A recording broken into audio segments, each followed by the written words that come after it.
because if we played the Cowboys 9 more times, they'd probably lose 8 of them. Look at what happened with the Packers yesterday. Like, everybody was giving them the crown after last week, right? And then what happens, man? You go into Cleveland, you got the best defensive player in the league on that team. He's lost on that team, but Myles Garrett is, you can prepare for that guy all you want. You can't defend him. And the Packers defense was just the same. Like, Cleveland couldn't do anything with him. Jordan Love makes one mistake, boom, game him. and they steal one. So, what do you think about Packers in that trophy right now?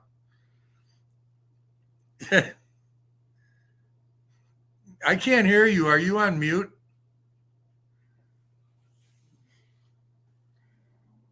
You good to get me here? Yeah, now I can. Okay. Yeah. I was one of the ones that thought they were one of the better teams in the NFC. But to your point, that defense of the Browns is no slouch. But I think it was the offense of the Packers that I was surprised with. I thought they would at least be able to move the ball. They didn't even get over 100 yards on the ground. I don't think actually. It looked like they were overconfident. That's what it looked like. Yeah, they bought their own hype. It really looked like they were overconfident, and when they couldn't do stuff, and basically Cleveland was shutting down that running game from the jump. Mm-hmm. Like they were bound and determined not to let Josh Jacobs beat them. Yeah, which making Jordan Love beat you through the air is still a thing you can do with him. Yep. He's no superstar fucking QB yet. Nah, he's not there yet. He's like he's got the tools definitely, but as we saw yesterday, I mean, Jesus Christ, a veteran is not going to. If you can't make that throw on 3rd and 3, you got to make sure that ball gets in the ground, man. You can't you can't lay that out there for somebody to just fucking pick up and take it right.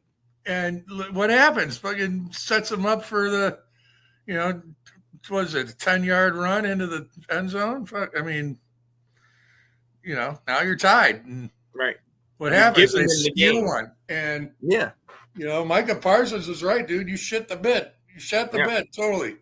But you dominated this team for 55 minutes, mm-hmm. And then you literally handed it to them. Mm-hmm. So that's great for everybody in the NFC North because – I was about to say – good for you. Nobody's 3-0. That's a great thing. Yeah. Oh yeah. Absolutely. Look, you talked about this game, which was rough, but explain to me Atlanta right now, man. I mean, how did the Panthers drop? I mean, I can understand the Panthers playing well. I thought they'd be improved, but there's a history there with those. Those two teams have a history. Yeah. A recent history of the shit team beating up on the halfway decent team. Mm-hmm. There's also a history of road wins there. Mm. But yeah, I mean, you're gonna get, Michael Penix again. He had a couple of, mop up games at the end of the year last year, but this is his first real, shot at the bigs here. So, those guys are going to have games where they just, they can't, they're rookies, but to get shut out. I mean, they even brought Kirk Cousins in the game. Yeah. I mean, they said they're going to keep Penix as the guy, but, when the game's out of reach, I don't know, man. I can't explain that to you. I mean, Atlanta's got a very specific game plan, dude. You try and, they're going to try and run Bijan early, see how that pans out. Really enough. Okay, but if you don't have that right away, then you got a passing game you can go to. Mm-hmm. You got Kyle Pitts at tight end just in case. Mm-hmm. You've got options to free up Robinson and what's his name, Algier. Mm-hmm. But if you can't, like, if you have no passing game, which yesterday Carolina's pass defense just shut them down. Yeah. And they had no passing game. So if you try and run the ball, they're going to be ready for it. Hey, come beat us through the air if you want. But what did Bijan have? I don't think he had like 60 yards, 65 yards. Maybe he had 72. He had 72 yards. But I think to your point, the passing game was off. I mean, Penix was 18 of 36, 50%. Yeah. And under and again, they're going to have games like that. These guys aren't going to come in and do, they're not going to, you're not just, I mean, there's a reason why for all these years until all this ridiculous fucking money came to like new draftees. Mm-hmm. Up until then, like that's why quarterbacks sat for 3, 4, 5 years. Yep. Before they played. Yeah. I mean, you would never see them on the field unless the first two guys got hurt. Because usually the rookie quarterback, no matter how good he was number 3 on the depth chart. Yep. They would have the starter, they'd have a reliable backup, sort of, and then you got the trainee, Mm-hmm. And there was a reason why they sat. Because they had to mature into the game. They had to catch up to the quickness of the game. That's the big thing. Mm-hmm. Otherwise they weren't going to, so expecting these guys to come in and be saviors right away is just totally unrealistic. Oh, yeah. Bryce Young is a prime example of that. I mean, look what he's had to go through in Carolina. They thought he was going to be the second coming. And, you can't do that when you have, two different coaches. You have coaches that would rather have a veteran quarterback. I mean, you lose Burns, you lose McCaffrey, you lose Robbie Chosen or whatever he wants to call himself, Robbie Anderson. You know what I mean? You draft this kid and then you gave him nothing. He's got no blocking. He's got, it's the same formula for Chicago quarterbacks. Mm-hmm. You draft the guy and then you put nothing around him. Well, they've got stuff around him now. And, it was nice that he was making those throws yesterday, but can he be consistent? Well, that remains to be seen. And I think you hit the nail on the head early that this is a division game. And we know sometimes division games get real crazy. Oh, yeah. It doesn't go as expected. Right. So. What other games you watched yesterday? You didn't watch that. I was in and out of your game. Yeah. I mean, I was trying to watch. I had my heart set on that Vikings Bengals game going in, just because we got 2 backup quarterbacks and fucking like star players all over the field, stars everywhere. Oh, this could be fun, It was fun for one team. Well, yeah, because their defense, like, Jesus Christ, man. Vikings defense looked like the 75 Vikings defense. Yeah. The fierce purple people eaters, man. Right. But so I was, I have a way to access games. So I was going in and out of your game. Mm-hmm. And, I was impressed. I was impressed actually with the front 7, man. Mm-hmm. On defense. Mm-hmm. It kind of surprised me. Yeah. We were giving Geno a hard time in the pocket. Oh yeah. I think a different guy, like they had, I think the Skins had 5 or 6 sacks, and it was like different guys. Mm-hmm. I think only one guy had more than one. Yeah. So, I mean, everybody was getting to him, and Geno doesn't get flustered anymore like he did when he was a kid, but he was flustered yesterday. Oh yeah. And I mean, that was impressive. I mean, I think you have a great backup there in Marcus Mariota. I was always a fan of his. Oh yeah. I loved him coming out of Oregon. I loved him as a Heisman. Oh yeah, me too. And don't forget, who did he play his last game against? They both played their last game against each other in college. Who? James Mariota and Cam Newton. And Cam. Oh, that's right. They played their last game in college against each other. Yep. And who's still in the league? Yeah. Marcus is still in the league, and oh boy, like, well, thinks he's a model on fucking Broadway. Marcus knew how to humble himself and be a backup quarterback. Cam sat here and was talking about ain't no way 32 quarterbacks are better than me.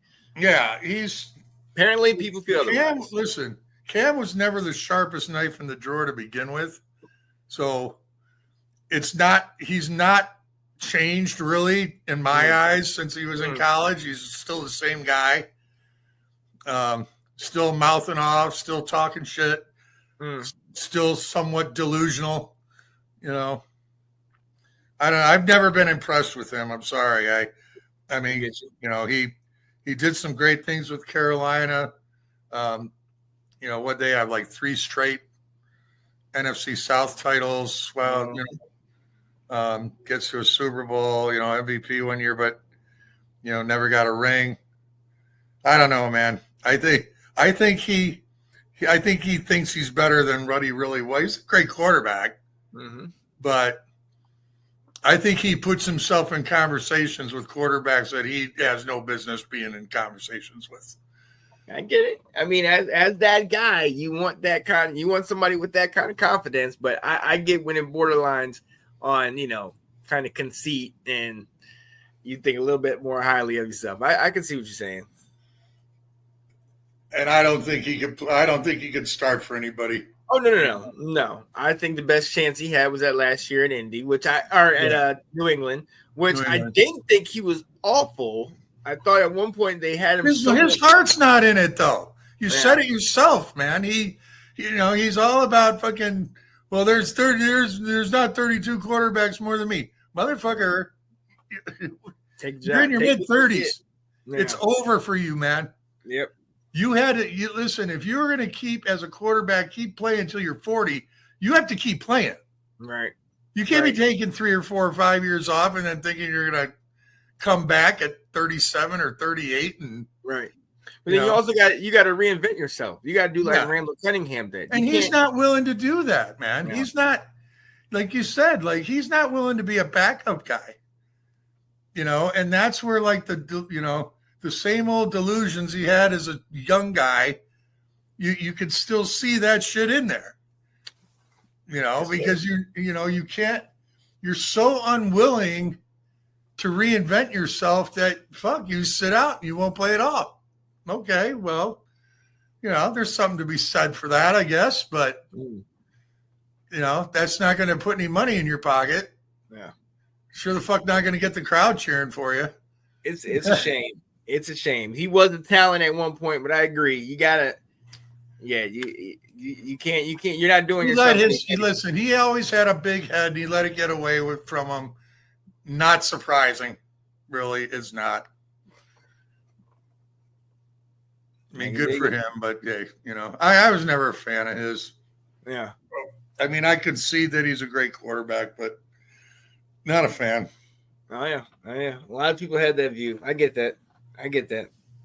But if you wanted to be like, you can talk about his former team with New England. They lost to another aging quarterback, somebody that bounced around the league and, you know, took what he can get. Aaron Rodgers at Pittsburgh gets another victory. Hey, listen, Pittsburgh should have hung 50 on him yesterday.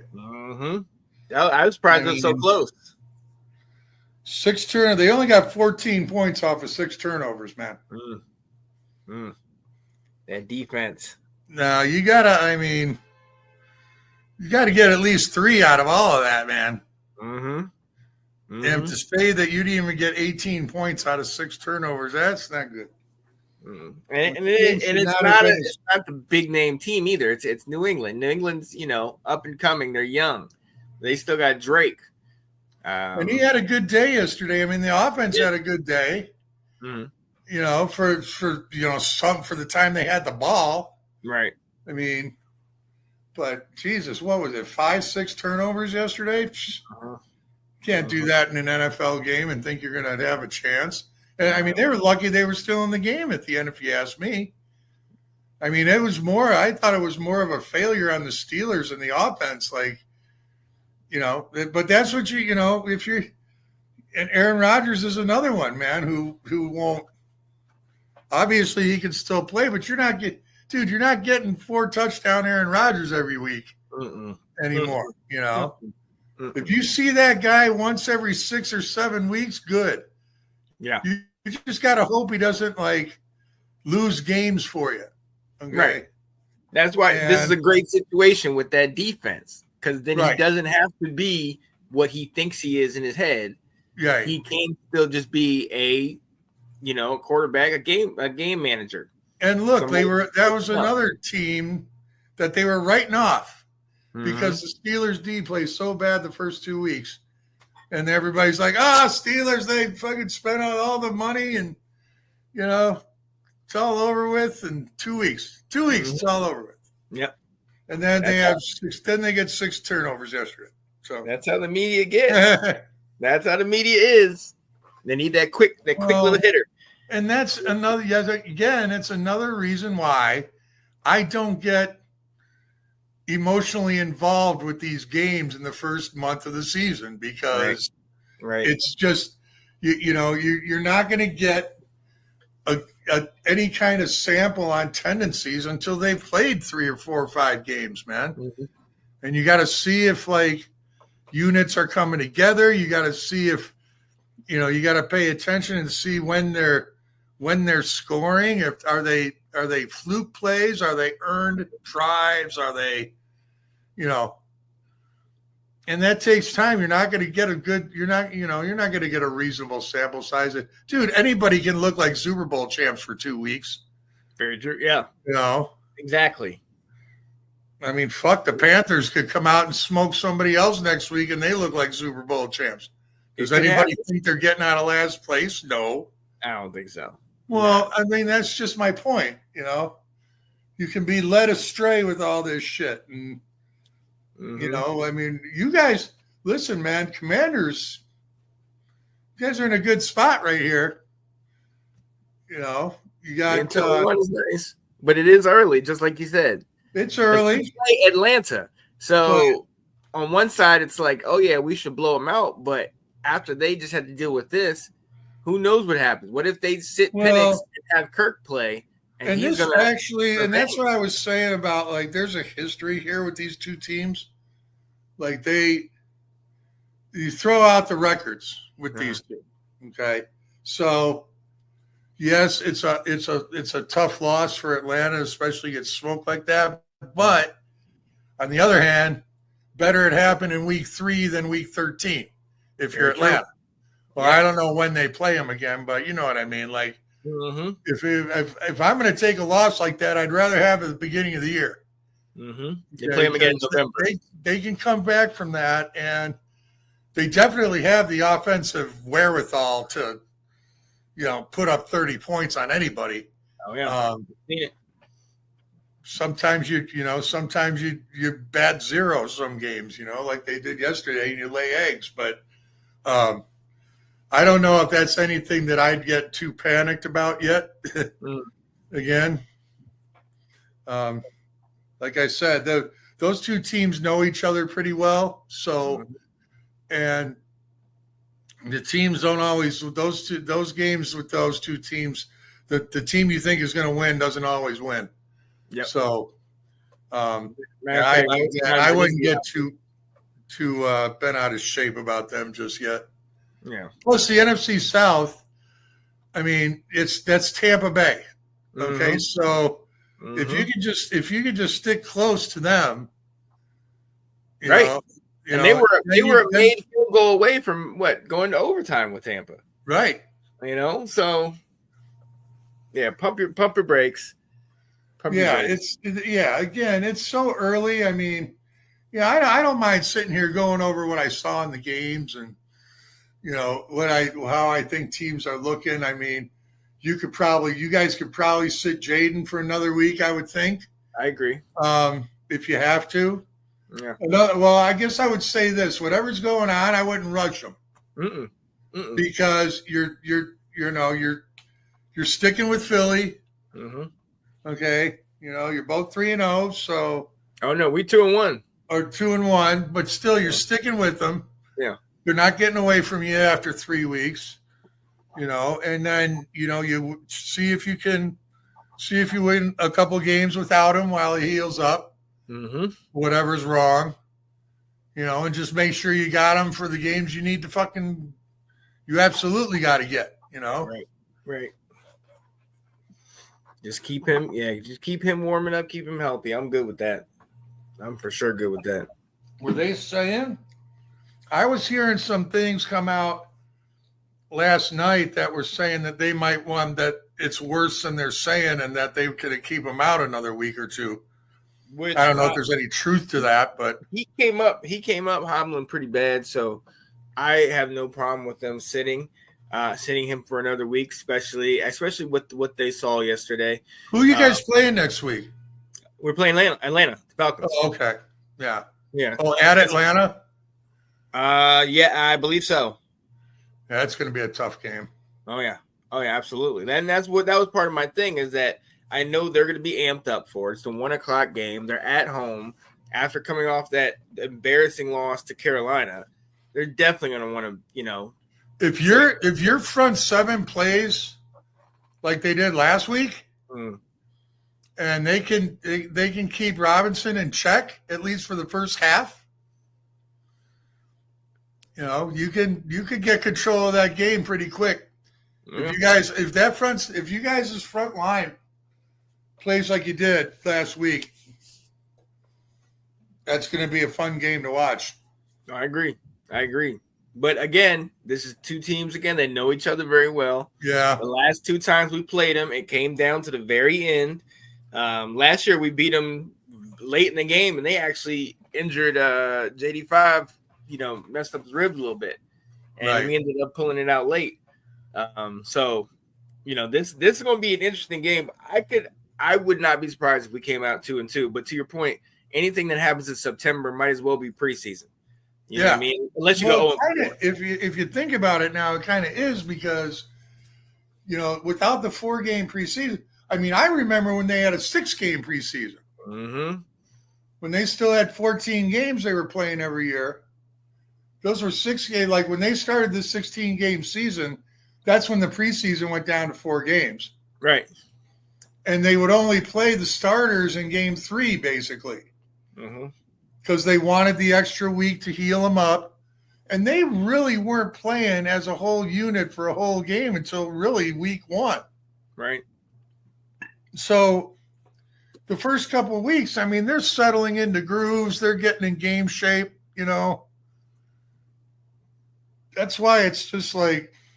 Why did they change that? Do you know? What? Where they're not practicing. I mean, I know there's been injuries. I know Washington. Clinton Portis one year played in, I think, the first or second preseason game. Ended up breaking off like a 60-yard run. Yeah. And there was the thing that ended it forever was the broken leg that Trent Green took in 1999 in the last preseason game. Oh, yeah. Rodney Harrison broke his leg when Kurt Warner came in. Right. And goes on to win MVP, wins a Super Bowl, Oh, yeah. But that's when, that year after 1999, the NFL went way crazy about protecting these guys in the preseason. And the teams were saying, and every year the salary cap was getting bigger. There was more money coming in. And so it became a very high priced product that you had to pay a lot more attention to than you did in the old days when, these guys would be working jobs, in the off season. You'd see them around town. Right. Now you got to make sure that you're in, like any other asset in any other business you have to make sure that your assets are protected. Right. Especially if you're going after more money, you got to protect your investments. And, these athletes in every sport now, there's so much money going in that those guys are worth so much money. They're like interchangeable assets on a fucking ledger, man. Really is. And very true. And so they're going to do everything. They want them to be in game shape, but they also don't want to take the chance that they lose somebody for the fucking year. Mm-hmm. You know?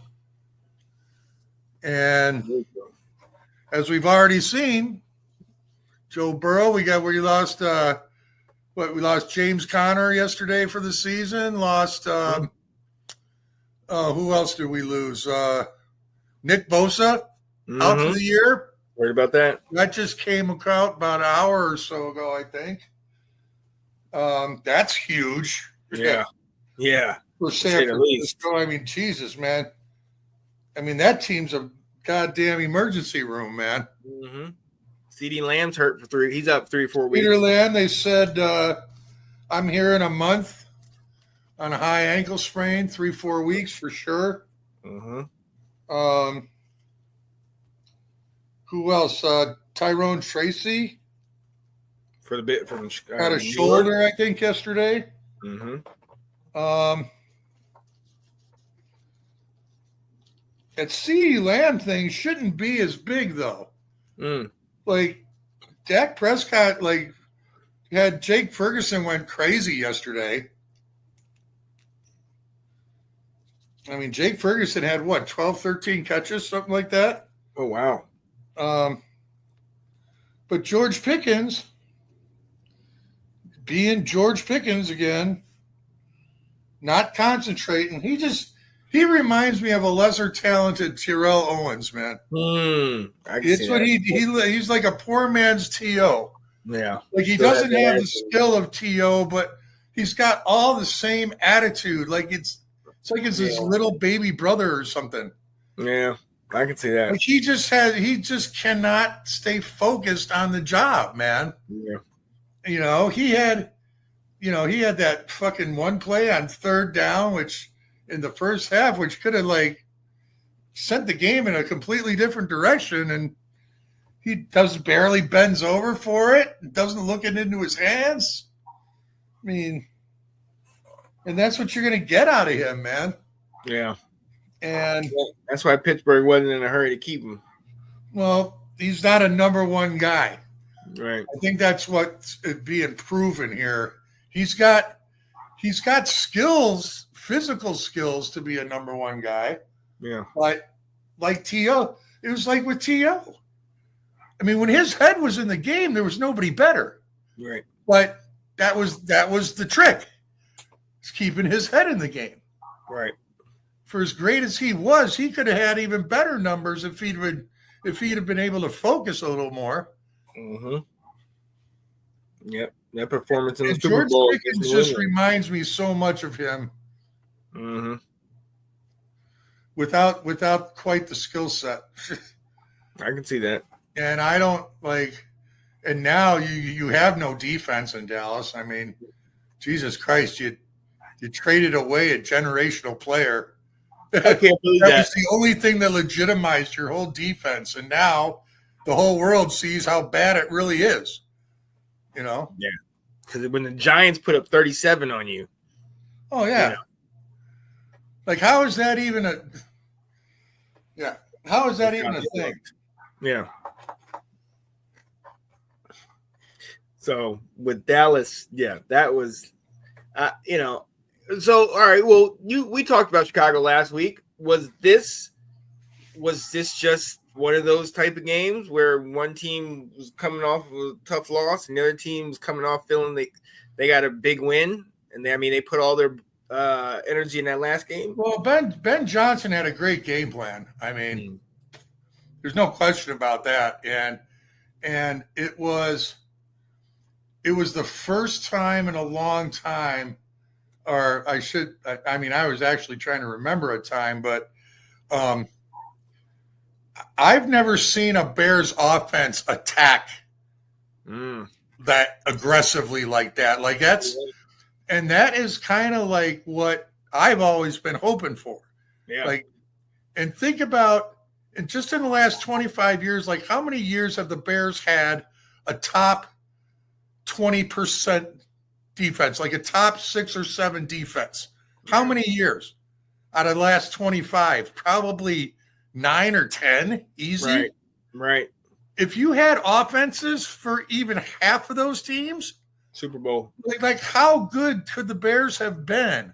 And it's a culture that we've talked about this before. It's a culture.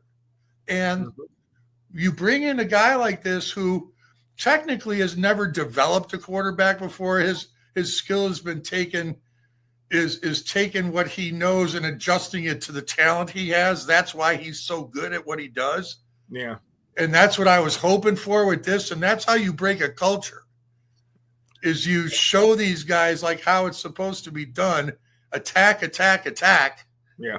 And that's something that the Bears offense culture has always been just don't give the ball away. Yeah. And let the defense win it for you. That's always been it here. So to see play calling that is actually 21st century play calling and exploiting, obviously, he knows quite a bit about playing the Cowboys and attacking that defense. And without Micah Parsons, he just showed the whole league how to beat that defense. Exactly. That was beautiful. Now, with the Bears, how it resonates with the Bears, I don't know. We all saw that famous cannon he's famous for, with that flea flicker play. 61.2 yards in the air, I guess. But can he do that consistently? Well, yeah, we'll see. That was the first time in his career he was never sacked in the game. Really? Yeah. Yeah, 20 career games. I think that was his first non-sack game. Wow. Where he didn't get put on the deck, which, yeah. But that's kind of the culture, man. Like you even get guys in there and they never have a chance, Right. And look what he can do if they keep his jersey clean. Almost 300 yards, 4 touchdowns. Yeah, got the ball out to so many different people, and you guys really didn't run the ball that well. No, and that's always going to be a problem because, DeAndre Swift is not a number one back guy. He's a change of pace guy. Yeah. He's like, he's the Jahmyr Gibbs to David Montgomery. You need a guy. In order for DeAndre Swift to be DeAndre Swift, you need a guy who can go through the tackles and a guy who can pass block. Right. That's how that works. And we don't have that. And they've got DeAndre as the featured back, and that's just not a viable situation, man. He's good, but that's not – he's too small. He can't pass block. So he's a liability to have in there on passing downs, but he can catch the ball. Yeah. So, you guys miss Montgomery? Oh, yeah. Yeah, he was a stud. That was terrible. That was terrible because I liked him. Huge fan of his. He was a guy like Thomas Jones back at the – Yeah. Like he was a guy you could have kept around a while. Yeah. What I really like that goes back to my history of Peyton and Neil Anderson and all those guys. The good old days. They were here for a long time. Yeah. Well, look, we alluded to it last time. We got to tell that story about how Chicago really felt about the Super Bowl shuffle pre-Super Bowl. Oh. Yeah. That didn't really go over very well at the beginning. They, first of all, they filmed it at a joint called the Park West, which is up in Lincoln Park on the north side. It's about 3-4 miles north of Soldier Field, probably about 4 miles or so. Oh, okay. And so they filmed it there. It turned out, we didn't find this out till later, but they filmed it there the morning after they lost to the Dolphins. Oh. They flew back to Chicago that night. Most of them had not been to sleep. Yeah. When they filmed that video, they were up drinking all night, apparently. Uh-huh. Um, That's the only way you got someone to do the video, I bet. and it was all done for charity. Like all this stuff we found out later. It was done for charity. It was done for the homeless. It was Walter Payton's baby. It was all his idea. He wrote the song with Willie Gault and somebody else. So yeah, that surprised everybody because, Walter meant it to be a funny comedy, and Walter of all people should have known better that at that time in Chicago sports, like I was 21 going on 22, that like I turned 22 at the end of December that year. So, and I was DJing around the city and stuff. And, that we got that record, like they made the record, they pressed it and got it out to DJs like in a week. Yeah. Under a week. And we heard this song and like we were talking about not ever playing it. Really? Yeah, because so no championships, 1963 was the last major championship Chicago had. It didn't have an NBA team until 66. Mm-hmm. The Blackhawks hadn't won. The Cubs and Sox both had curses on them. Mm-hmm. So anytime, and we were already conditioned by then that, any kind of, by 1985, like we had already, and then, in 83, we suffered the White Sox, best record in the league, losing the first round. Cubs, best record in the league, losing the first round in 84. So these stupid ass curses thing that everybody, these boneheads have on their minds, they make real, Mm-hmm. And so all of that's going on in the city, and now the Bears come along and they're smoking everybody. And, even after they lost to Miami, like nobody had any doubt that they were going to still go on and just smoke everybody and win the Super Bowl, Yeah. Our confidence was that high. And then we heard this song and it got out, like we heard it on the radio the same day we as DJs got it in our places. And the fans were freaking. Like the sports fans were the ones that, and they're all the ones that believe in the curses too. Oh my God, you've just laid, like you're talking about winning the Super Bowl. We haven't even, season's not even over yet. Right. What are you doing? You just lost on national TV going after an unbeaten season. And you got on national TV. Like this was, everybody's mind was just like all the confidence we had the last couple of weeks of the season went out the window because of this fucking song that talked about, it just was like the cockiest thing ever. Mm-hmm. And I mean, you would think that would be a normal thing for Chicago, right? That's a totally normal Chicago thing.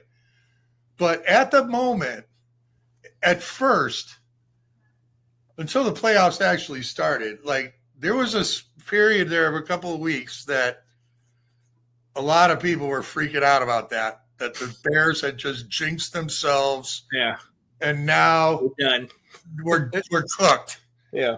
And that was, and that infected pretty much every sports fan of the time, man. I mean, it was, even if you don't believe in that stuff, it was impossible not to have it in your mouth all the time because, it's everywhere. But then people started lightening up about it after the shutout against the Giants in that cold, in that first game of the playoffs. Everybody pretty much like forgot about the Super Bowl. Then it became a thing because they just smashed the Giants, shut them out. Mm-hmm. And so all the confidence was, okay, maybe this isn't a thing after all. They're even just too good for this. And that's kind of what it evolved into. Yeah. Like like, okay, this team is so good that they can overcome even this fucking that we thought was a curse, adding to another stupid reason why our teams can't win. But yeah, there was, and it was really like for a couple of weeks there though, man. People were just like, no.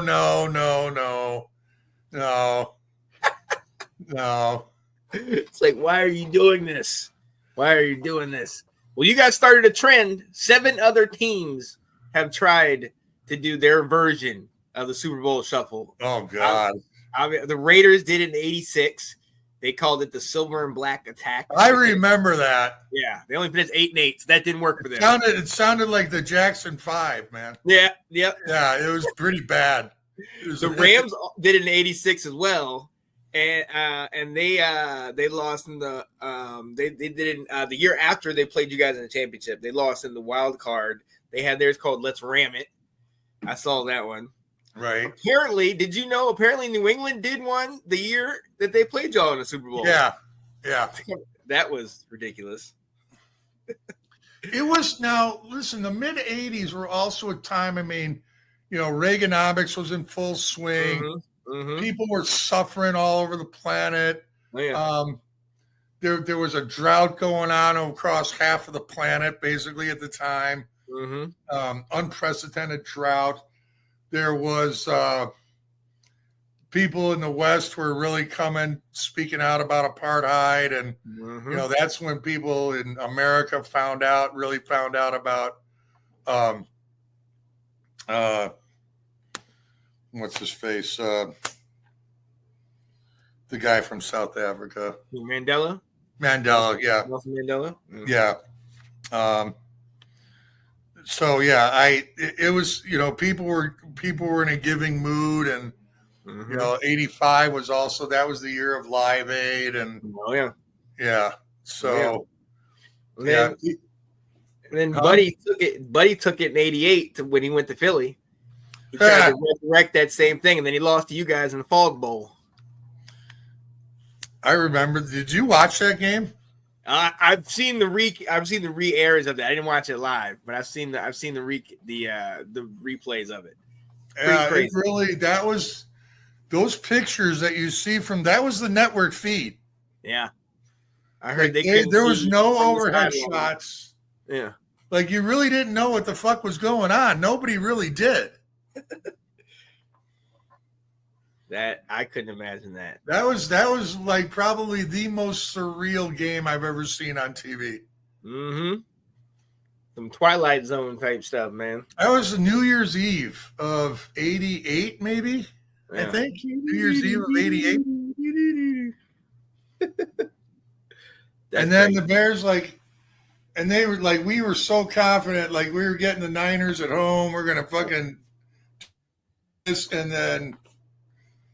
Yeah, Bears took a shit from the minute that game started. Yeah, that was never close.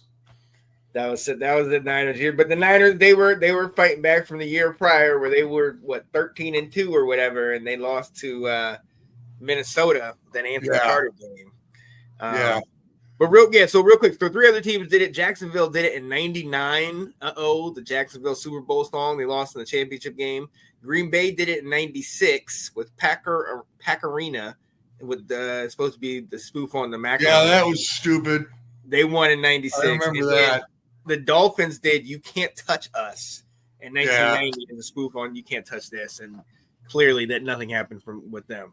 And clearly nothing has compared to the OGs. No, the Super Bowl Shuffle remains. You got to put that on like the all-time sports songs, man. I mean, imitated, never duplicated. When you consider that the regular season wasn't even over yet,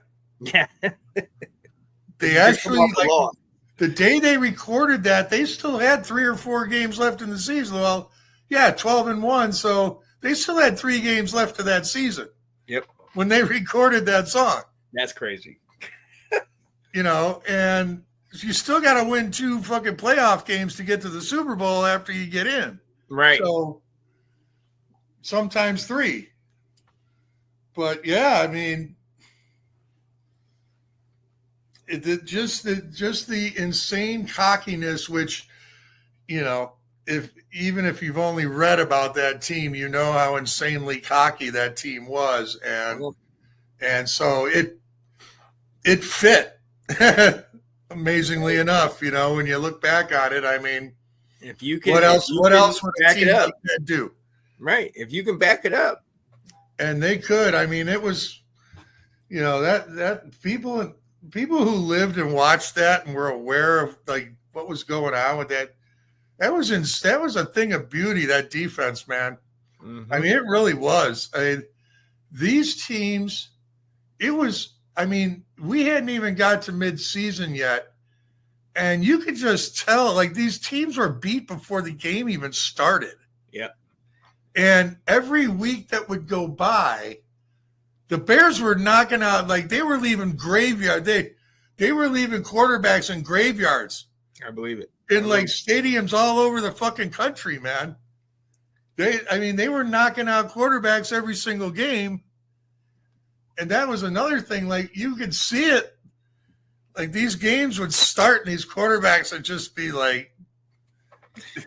What y'all did to that boy Hipple from Detroit. What Marshall did to him.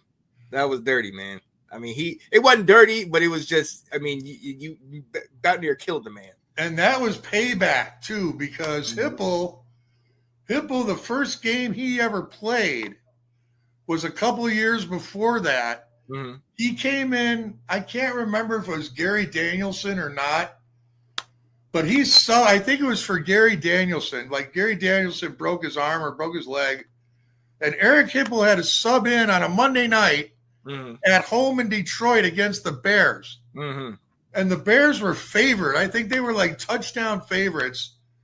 And Eric Hipple, Cinderella boy out of nowhere, throws like 4 TDs, like just dismantles the Bears. Yeah. I want to say that game was like 48-17 or some. Jeez. It was something crazy like that. Right. And just embarrassed the Bears. And then the couple of times until 85, they played him a couple times more, and he didn't have that great a game, but he still like beat the Bears. Yeah. And so that season of 85, I think they had a special place in their heart for that guy. And I think they were bound and determined to just beat him up as much as they could and then knock him out, which is kind of what they did. Yeah, he took him out for sure. I mean, they literally beat him up for half a game and then finally just knocked his ass out in the third quarter or whatever it was. Mm-hmm. But they just beat him up for like a whole half. Yeah. And the motherfucker still, I mean, I'll give him to that. Like, he staggered out for more. But Wilbur Marshall just came in and just, I think he was out before he ever even hit the ground. Yeah. That hit knocked him out. But then that once he got to the ground, that definitely did not help at all. No. At all. And he wasn't the same after. Eric Hipple was not the same after that game either. But what was he before that? I mean, I know he had that one game against y'all, but was he filled in adequately, but Detroit sucked like they always did, Yeah. I mean, it wasn't like, playoffs weren't, playoffs were not being smelled by the Lions, but he was a serviceable guy. He was not going to set any passing records, but again, the breakout game was against the Bears on a Monday night. Right. And nobody knew who the fuck he was before that. In fact, I don't even think a lot of the Detroit fans knew who he was. It would make sense. I remember him because of that hit and how much. I mean, I'm a huge Wilbur Marshall fan since he came to Washington after y'all. Right. But yeah, now Detroit definitely had their low points. I remember they played us in '82, I think it was, in the strike year. That's because it was a strike season. Mm-hmm. But because I remember Riggo running all over them. But yeah, it was a different time. Definitely a different time in the mid '80s with all that stuff. Yeah, you're not gonna See, the key is that first of all, like whenever great teams have those kinds of things going on, it's because nobody else had them. That's why they win. Mm-hmm. Mm-hmm. Like okay. Genuine. Remember in 2002 where the fucking California Angels had the rally monkey? Mm-hmm. That's something that was never done before and will never be fucking done again. Right. Right. You can't borrow off of that. You can't. Just like you can't like take songs and borrow off of them and say, "Oh, this is original. This is us doing this, man." No, you do the next gig. Right. You know, you make up your own new thing. That's why Nationals in 2019 had the Baby Shark thing or whatever. Yeah. It was like, that's your thing. Hey, so that bit worked. You move on to the next bit. Mm-hmm. You know? Mm-hmm. And so as long as these teams like try and borrow shit off of, somebody that did something that, wasn't done before, will never be done again. Yeah. The climate of everything was different then. Like it doesn't work. You can't keep borrowing off of other people and their ideas. Right. You got to make your own. Exactly.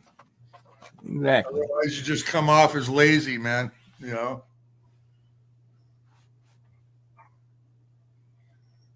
100%. I mean, I saw some things yesterday, tendencies with some teams that, goddamn, you gotta. What about the Chargers, man?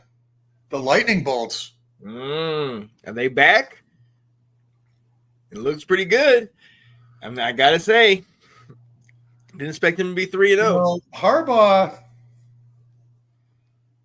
I have a story I'll tell you about Harbaugh off camera. I may have actually told you this story already before. I don't know, but anyway, I have a. He wouldn't remember it, but we have a history together. And, oh wow. Well, again, it was so brief. I mean, but anyway, that's not the point. The point is that Harbaugh was a cocky motherfucker when we were young. I mean, we're the same age pretty much. Yeah. I think he's like 2 years younger. I'm 61. I'll be 62. Mm. So, but anyway, it's not surprising. I mean, it's surprising to me that he was able to be a pro coach. It's not surprising that he's accomplished all he's accomplished. Like he's a winner, dude. I mean, he is. And he's a Michigan quarterback, which he kind of broke a mold in the pros. Like, he was the first decent Michigan quarterback that come along in decades. Mm-hmm. After decades of like, oh, look at this Rick Leach. Look at this fucking Elvis Gerback. Look at this, just one right after another. They'd flame out in the pros. Harbaugh comes along, Brady comes along a few years later, and the rest is history. But Harbaugh just gets these teams to win. These guys play for him, man. Like he goes back to college. He gets them to play for him again. Mm-hmm. Comes back to the pros like it ain't shit. You see in the locker room.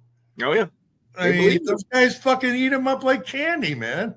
Mm-hmm. And so. Not everybody. That's in.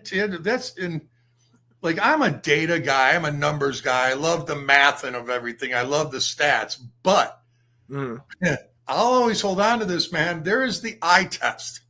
Yeah, and it's 100%. True in every sport. 100%. There is something that you cannot teach other people to see. Yeah. Okay. There is.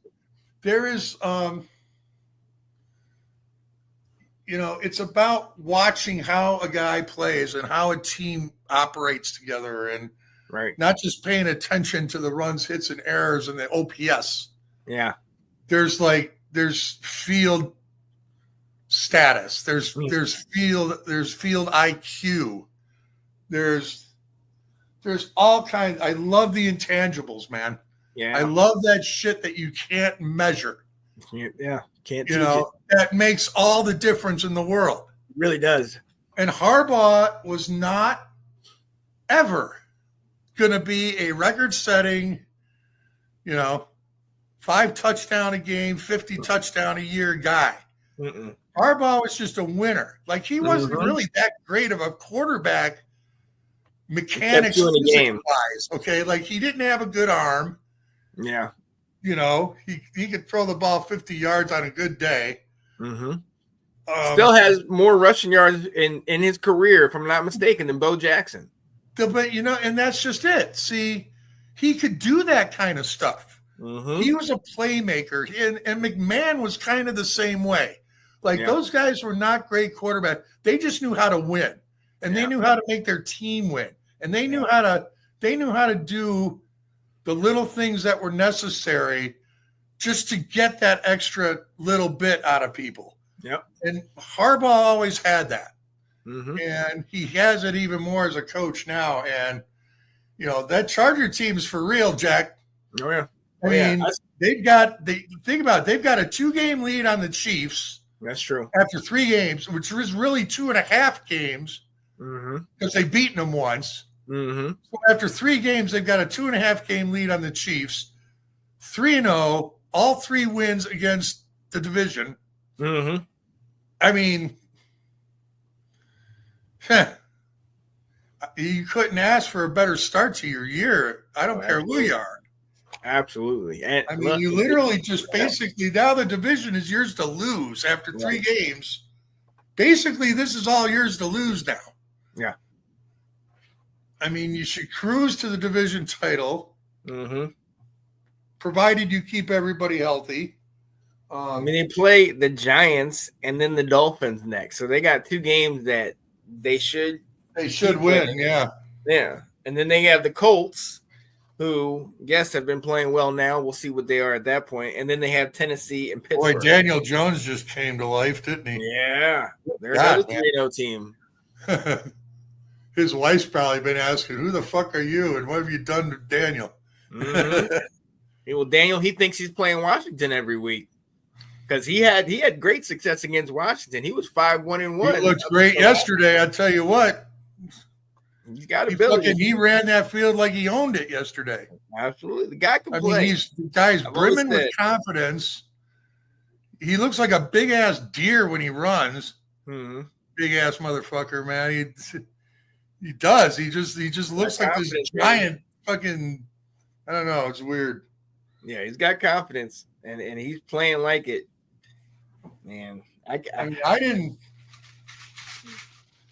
he's shown none of this yet as a pro. Against Washington, he showed this type of performance. He's done it in all 3 games so far. Yeah, he had our number, but it also helps that you have Jonathan Taylor back, who looks like he's got a resurgence. He looks like the old Jonathan Taylor. Well, he's a beast anyway when he's healthy. I mean, and I love the fact that he doesn't he's not an out of bounds guy either. Like he puts his head down and he wants that extra couple yards, man. I love that shit. Yeah. And he did that repeatedly yesterday. He was not afraid to run right through people. And I love that about running backs, man. I love guys that can do that. Oh, yeah. Lower your shoulder and go right through them. Don't dance. Well, there's a time for dancing. Nothing wrong with that. But there's also a time for, Walter Payton was great at that, man. I mean, Walter Payton lived for that kind of punishment. Oh, yeah. And it was punishment to the defenders. It wasn't to him. Right. I mean, you watch those plays with him, guys are bouncing off of him. Yeah. You weren't laying a hit on Walter, like, really. He was taking it to them for sure. Yeah. I can dig it. But I love those kinds of players, and Jonathan Taylor is absolutely one of those guys. And he's an all-down back. I mean, he's a big guy. He's, that's exactly the kind of guy you want back there. That's true. And this thing with Daniel Jones suddenly finding some NFL life here. Shit. I mean, there's talent. You got Pittman out there. You got You got the Josh other guy? Downs, Alec Pierce. Yeah, Alex Pierce, Josh Downs. I mean, You got the rookie from Penn State, Tyler Warren. Tyler Warren. Yeah, He's pretty good. You've got weapons, man. Mm-hmm. And you got a favorable division with the Titans. You got a favorable division with the Titans and the Jags. Yeah, that's another division where there's like nobody. I mean, Houston's 0-3 with no offense to speak of. Like all of a sudden, CJ Stroud is a fucking scrub. Yeah, what happened there? You tell me. We'll both know. Yeah. I mean, seriously, like I thought that guy was on his way. Mm-hmm. But it's obvious that that rookie season might have been a fluke year, man. Mm-hmm. Because he's not showing any signs of that guy. It's looking that way. It has not been good. But then look on the other side, and you look at Trevor. Has he turned the corner finally? Who? Trevor Lawrence? I don't know. You know, how many times I was thinking about that last night, like while they were doing highlights at halftime of the Chiefs game last night. I was thinking about that, like, oh God, now I just lost my place. How many times that they called him a bust, and then they turned around? Oh yeah, like how many times have we been then led down this fucking path with Trevor Lawrence that he gets good for a minute and he's like, okay, here we go, and then poof, crash and burn. Right. You know. Then we write him off. Okay, here he comes again. Oh yeah, Trevor, and then crash and burn. Yep. Like, how many times are we going down this road with him? Like, we know he has the talent. I don't get. I mean, I don't want to put him in the same category as the two guys he was drafted ahead of, which is Zach Wilson and Trey Lance. And both of them have had nothing happen for them. I've always thought Trevor Lawrence was far and away better than them. Oh yeah. I agree. Yeah. But Trevor Lawrence, I thought, was going to wind up being like a game changer guy, like a guy who could I thought that. Come out on the field and just go down the field. Right. You know? I thought that same thing. I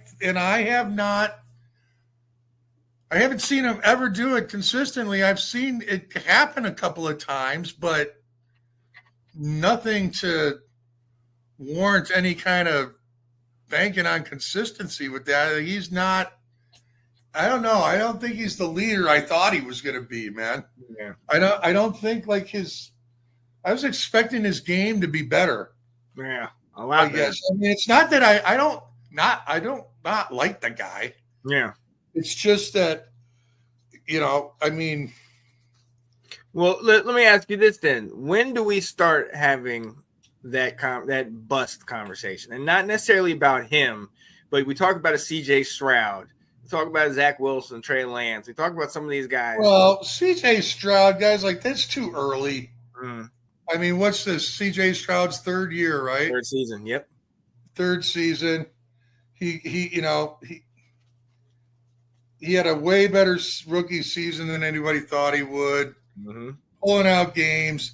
Well, you knew he wasn't going to keep the pulling out games thing going. Right. But he really hasn't resembled that guy since that season.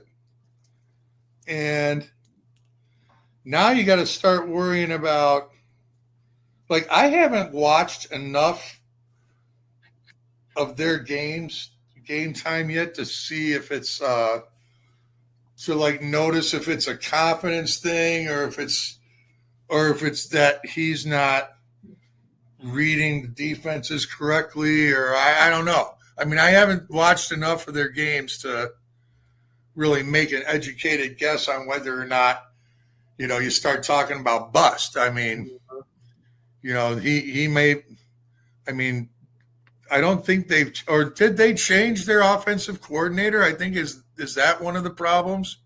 I know the guy they had was highly sought after. I think they might have changed him after that first year. Yeah. I know they lost Diggs. First they lost him to injury, and then I think he went to New England or something like that. So New England, yeah. So you really don't have a lot in terms of wide receiver. You have Michigan's Nico Collins, who's solid. Dalton Schultz, that played in Dallas. Christian Kirk, you know what I mean? You got Chubb, but that's after the second ACL? Because didn't he get one in college too? He's still churning out numbers, though. I mean, oh yeah, there's a lot. I thought he'd be done after that last one. So the fact that he's even on the field, and he scored a touchdown yesterday, if I'm not mistaken, so he can still play for sure. He's still scoring. He's still getting yards, but there's no other offense going on. Like they're passing. I think they're only averaging 10 points a game. Yeah. They have no passing offense. I mean, he's acting like he doesn't even know Nico Collins. Well, this last game. I think Nico might have came up to him because he got him 8 times. But you know what other team was acting exactly like the Houston offense was Philly's offense. Man, I thought I was so ready for them to lose. I was shouting out the Rams all day yesterday, and then I was like, what just happened? Now, I know they changed offensive coordinators, and he literally doesn't even know A.J. Brown or Devontae Smith right now, or going into yesterday. And then, you could see it I was watching that first half. I was trying to watch that game. Yeah. And, man, Philly, they had no business winning that game, man. They really didn't, man. They looked so bad offensively in the first half. They didn't look like a Super Bowl team at all. No. They didn't even look like a playoff team. And then it was all of a sudden, in the second half, I was all of a sudden, Jalen Hurts just decided, okay, I'm going to play a Jalen Hurts game in the second half. And all of a sudden, who's back on the scene? Good old Uncle AJ and his little fucking brother Devontae. And he's just playing target practice with him the whole second half. What did he have? 246 yards in one quarter, I think he had. Yeah, a lot. 226, yeah. Yeah. I mean, and that's along with Saquon not doing. I mean, I don't know what he did last week, but I know the first week he didn't get over 100, and this one he didn't get over 50. Saquon, okay, first of all, you knew Saquon, those aren't sustainable numbers for anybody. Right. When they make runs like that at records, those are never sustainable numbers. No. So you basically got to dial it back to what you think their normal output would be. In Saquon's case, you dial it back to under 1,500 yards rushing for sure. Anywhere between if he's 1,350 or better, that's a great season. It is out of him, and you're going to get another probably 500 yards receiving, I'm sure. So if you're still getting that out of him, that's still a great season. Oh, absolutely. Absolutely. All that stuff is going to be down. Defenses are going to be keying on him, especially, when they won't pass the ball. And so they finally come out in the second half yesterday, and it was like a totally different team. That was like a Super Bowl team. Yeah. In the second half. It was like they totally ditched whatever fucking game plan they had. And I could almost hear Jalen in the locker room 3 games of this shit, I'm done. Right. I'm going to fucking play my game. And he literally did. He came out throwing right away. Right out. Didn't he hit AJ 3 in a row, coming out of halftime? I mean, I'm sure, and AJ was probably saying, "Man, F this. Let's go back to what won us the Super Bowl last year. Stop all this other stuff. Let's get back to basics." And you talk about AJ over 100. Devontae got 8 catches. You know what I mean? And to your point, you almost have to do Saquon like the Bears did him in Super Bowl 20, where it's the Patriots' main focus is to stop the run game. Right. So and listen, be a decoy. That's one of the biggest reasons Saquon could do what he did was because the passing game was so fucking good. Right. You know, when your quarterback's throwing darts to multiple guys who, you know, AJ can't really be defended, really. Right. I mean, you throw it in his general direction and he should get it. You know, I mean, you've got, if that passing game is working, you're going to have a guy make a run in 2,000 yards, right? Especially somebody who's as good as Saquon is, you know. Right. And that kind of season he had, that was no fluke. I mean, that we all knew he had that in him when he was in college, you know. So, yeah, absolutely. I mean, that's not anything that should have surprised anyone. Yeah. But yeah, to sustain that is an impossibility. So you dial it back a bit, you know, until other parts of the game start working more consistently. He won't have 100 yards. But hey, if they come out in the first half next week and he's throwing passes, Saquon will run for 100 yards. He absolutely will. Yeah, and don't force feed if you don't need it. You know it's a long season, and they fully expect to be playing in January and February. So Saquon doesn't care if he gets the ball 10 times or 30 times. He doesn't care as long as they win. As long as he gets to hoist another Super Bowl trophy and then go hang out with his buddy at the White House. Yeah, he's not a selfish guy at all, man. He's probably happy if he only gets it 10 times a game. Oh yeah, longevity. I mean, he had that injury. We realize he's not that far removed from that injury that cost him, I believe, a season. So, you know, he's not, you know, if I don't have to do it all, and because we know, and when he was with the Giants, it was Saquon. That was it. Nobody else was saving the day. It was going to be Saquon. And now he's not as relied on. They don't need him to win every game.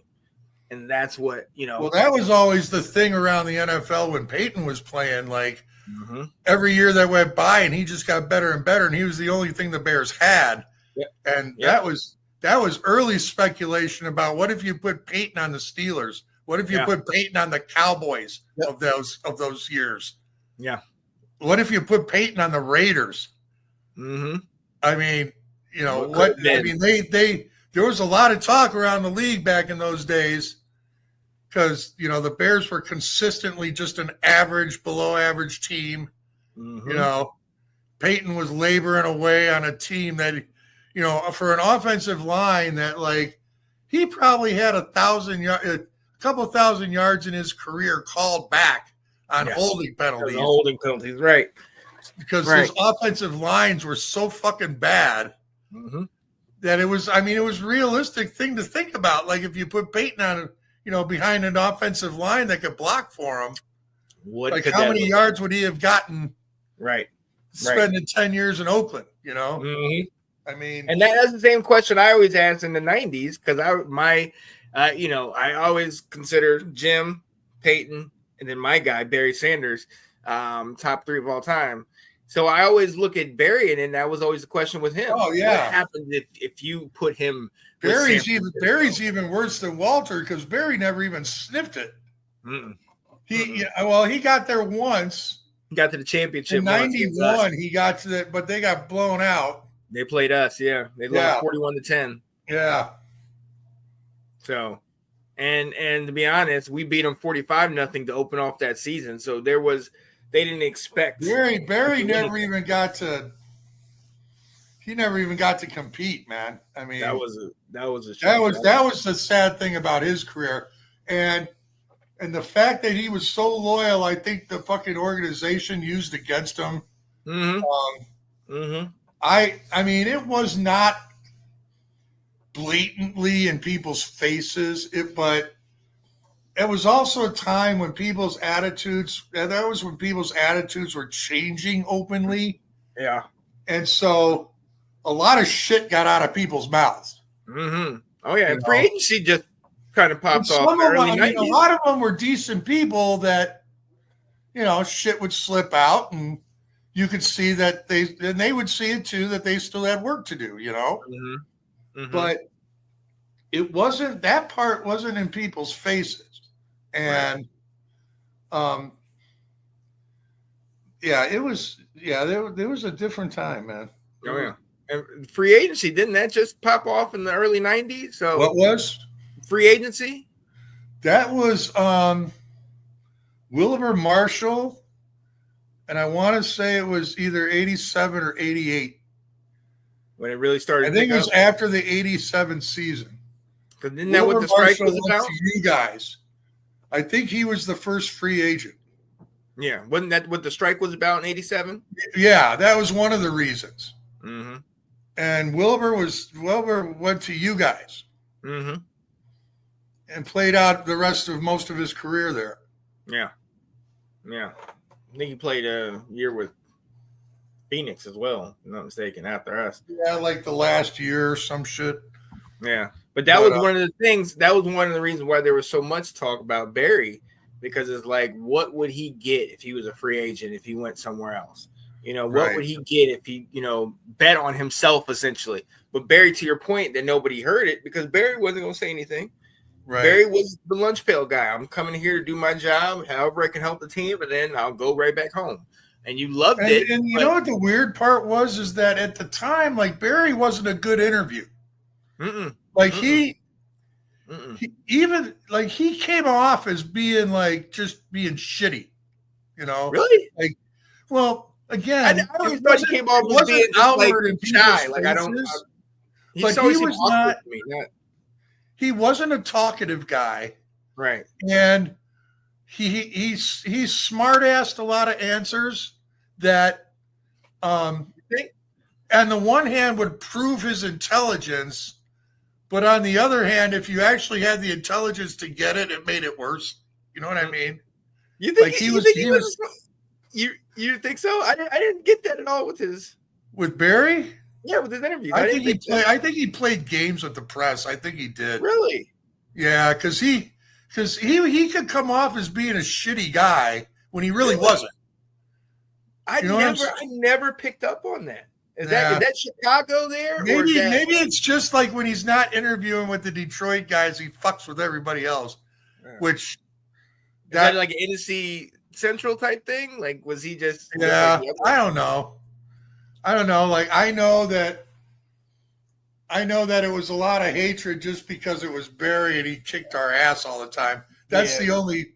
I mean, people didn't hate Barry because he was an asshole or anything. Yeah, it's because people just hated Barry because he was Barry, and I mean, you look at there's a lot of highlight reels where he's doing it to the Bears. So. Oh yeah. I mean, that one where he does like the 3, 4, 5 juke like right in a row is on. I think that was on a punt return against the Bears. Same way NFC East people feel about Emmitt Smith. We hate him. We think. Oh yeah, like Emmitt Smith. Listen, if you put Emmitt Smith on any other team in the '90s. Save the Buffalo Bills. You put Emmitt Smith on any other team, he doesn't even approach Walter Payton's rushing record. Oof, yeah, that line was. I mean, he's great. He's a great running back. He more than likely still would have been a Hall of Famer. But best running back of all time. No. I don't think best of all time. But that line was the truth, and he has but that. See, record that's what I'm talking. That's a perfect example of what I'm talking about, stats and eye test, okay? If you just look at Emmitt Smith's numbers, okay, you could make the argument, okay, if that's all there was to it. But that's not all there is to it. Right. Okay? There's something to be said for who you're playing with. I mean, he played, 3 of those guys are in the Hall of Fame. That's true. I mean... But can you really fault a man for who he's playing with, though? Huh? Is this like, can you fault him for who his opponent is? No, not at all. And I mean, like I said, he's probably still a Hall of Famer. But when you're imagining good players on bad teams going to good teams, you also got to think about some of these guys that if you pulled them off the good teams, where would they be? How good would they really measure up to other guys? Yeah. Where do you have him all time? Emmitt Smith. Yeah. I mean, off the top of my head, I'm not sure he's in my top 10. Ooh. Who is off your the top top 10? of my head. I mean, Who's your top 10? oh God, I don't know. We know it starts with Walter. Jim Brown. You know, here's another thing too. Like I gotta put Jim Brown in there, but I never saw him play. Well, my dad says I saw him play, but I was a baby. Right. You know, like I was born in '63. At the end of '63. He retired in right when 64. Jim Brown was setting fucking rushing records for Cleveland. When he retired in 65? My dad says I sat in front of the TV with him and seen him play on TV, but of course I don't remember none of that. Yeah. But I kind of like when I think about all-time players in any sport, like I can compartmentalize, like put guys that I never seen play, but I know their numbers. I've seen highlights of them. But it's hard for me to like say guys that I never saw play. I understand that. You know what I mean? So, like, I remember Roberto Clemente. So I think I could speak about him. I mean, it's like shit like that. So I can compare like Emmitt Smith to say running backs that I've seen from like Gale Sayers on. Okay. From 65. Like, of course, we get force-fed Gale Sayers highlights since we were little kids. So that's one thing. Yeah. So we've seen just about everything he ever did. Right. I've heard people still give him a bad rap because he only played, 6 years because of the injury. Yeah, but he owned the league, though. That was just it. I understand what you're saying. He owned the NFL when he played. Is he top 5? Probably. I can see that. I mean, when I think about greatest players, it's not just their stats. Like, how good were they against the guys of their time? Okay. That's a big thing for me. And did they change the game? Like, did they change how the game was played? Right. You know, there was a big thing in hockey last year with Alex Ovechkin taking over Gretzky's all-time goal record. And then some dumbasses trying to make the comparison. Well, Ovechkin, Gretzky, I don't know. Gretzky's got some challenge. No. Gretzky literally changed how the game was played on the whole North American continent. Yep. Okay. He was playing a Soviet-style hockey game when Herb Brooks took the Americans in 1980 to the gold medal when he tested out the Soviet game, gave them a dose of their own medicine. Oh, yeah. And they played the same game that the Soviets did, and that's how they were able to beat them. The Soviets were completely caught off guard by it, and it literally changed the way the game was played. And Gretzky, that was Gretzky's, I think, third year, 79, 80 in professional hockey. And I want to say he was already approaching 200 point years. Wow. And that was the style that Edmonton Oilers were playing in the NHL. And they just started winning cup after cup after cup. Gretzky, and he was able to set those scoring records because he was the centerpiece of what the Americans and the Canadians literally stole off of the Soviets. Yeah. It was how to play this game. And once they figured out they could beat them at it, well, that's what set off everything in North America after that with hockey. Oh, yeah. And so, to say that Alex Ovechkin is even in the same conversation with Wayne Gretzky as far as the GOAT of hockey is just absurd. Right. Ovechkin didn't change the game. Right. I mean, good for him. I was never a fan of his, but good for him. I respect his career. He finally won something. Good for him. But you didn't change the way the game was played. Right. So back to the running back. So that means Peyton is number one for you because of his impact on the game. Well, I'm biased with that. True. Obviously, I totally admit that. But you also have to take it from the context of where do you trace the modern day running back to? You trace it back to Walter Payton. Right. Walter Payton was the first guy that could do everything on a football field. Gotcha. Like they had to play quarterback.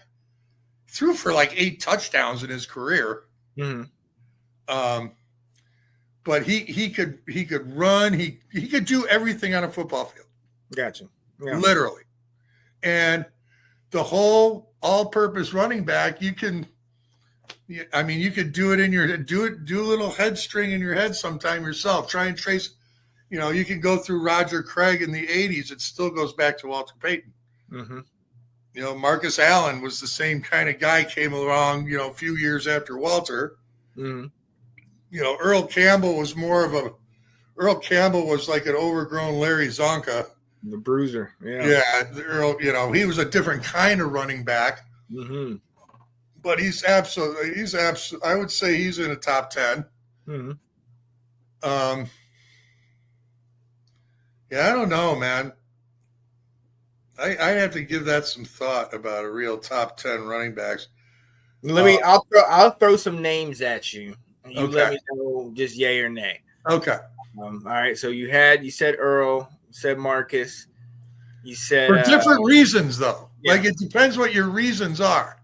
Do you want do you want a guy who just like runs over people the whole game and in the fourth quarter you never have to throw the ball because you got this guy? Well, and that's the thing. That's why the debate will always get, so strung out because it's like, well, what kind of player do you want? Do you want this guy? Do you want that? But I'm just saying, you're starting a team. You need a guy that you can count on. Obviously, we know you're going Walt first. Yeah. And you said you've never seen Jim. I would put John Riggins on my list. Yeah, okay. I think. I can see that. John Riggins was a winner also. Yeah. He was lost on the Jets. He got revived with us. He got revived with us. He revived his career. Well, we let him be himself. That's what. That was the big thing. The Jets really wouldn't let him be which is kind of weird because it's New York. Yeah. You would have thought, but like, they also wanted him to be something that he wasn't. Like, they wanted him to be like the face of the franchise guy, and John Riggins is just too militant. And he was militant, man. He didn't play no civil rights games and shit. Like, he didn't at all. He was a guy that, he grew mohawks when you weren't supposed to ever have funky haircuts ever. And like, he looked like a fucking biker, and the fucking NFL guys. He really did. Oh, the players loved him, but the fucking establishment guys, oh my God. Like, Pete Rose, he used to drive Pete Rozelle fucking nuts, man. He was the Walter Payton, or he was the Dennis Rodman of his era. Oh, good guy. John Riggins was. Oh, yeah. Good old Riggo. Fire up that diesel. But he was a bad motherfucker, though, that guy. That's the truth.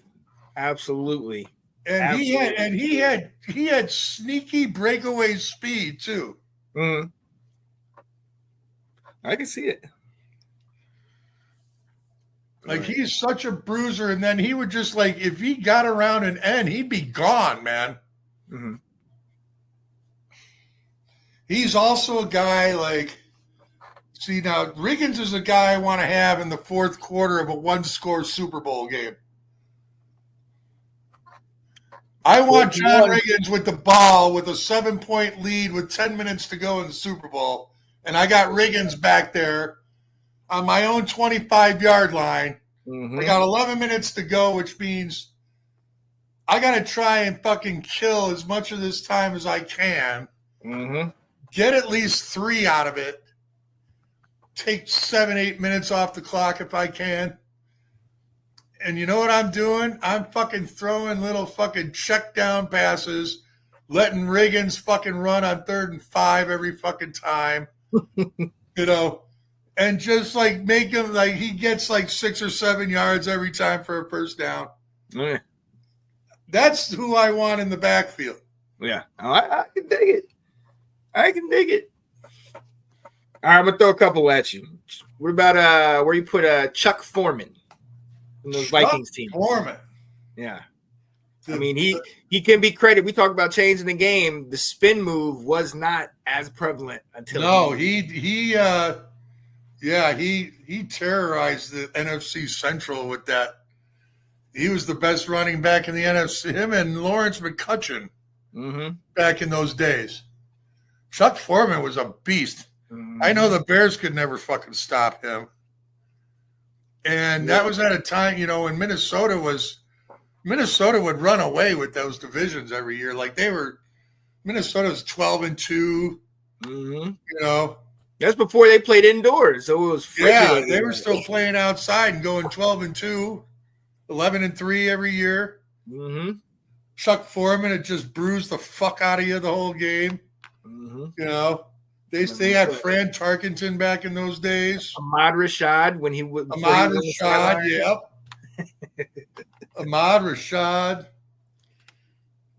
who used to be Bobby Moore, I think his name was. Yeah, changed his name to Ahmad Rashad. And they really always like O.J. Simpson, like successor. I think he was supposed to be. Yeah, they said Ahmad Rashad was supposed to be like back when OJ was still accepted, and like I was about to say, yeah. And like look, so that's the next guy cutting out all of his off-field stuff as a player. Where would he be up in your top 10? Just as a player. OJ. Oh, OJ. OJ as a player would be in my top 10, absolutely. In fact, I gotta tell you, I haven't shared this with too many people, man. My son knows, some people close to me know about it, but mainly the only ones left are the ones who've known me all my life that they know about it. But OJ was the thing, like when Walter came into the league, OJ was the number one guy and had been for several years. And my grandparents lived in Buffalo. Yeah. My grandpa took me to see a game of his one time where he scored 5 touchdowns. Yeah. Didn't run for 100 yards, but had 5 touchdowns in a game against a blowout over at a high-scoring affair with New England. Oh, wow. Okay. At Rich Stadium in 75. So it was Walter's rookie year. OJ was still the best player, and so I liked him even more because he played for my grandma and grandpa's city's team, Buffalo Bills. And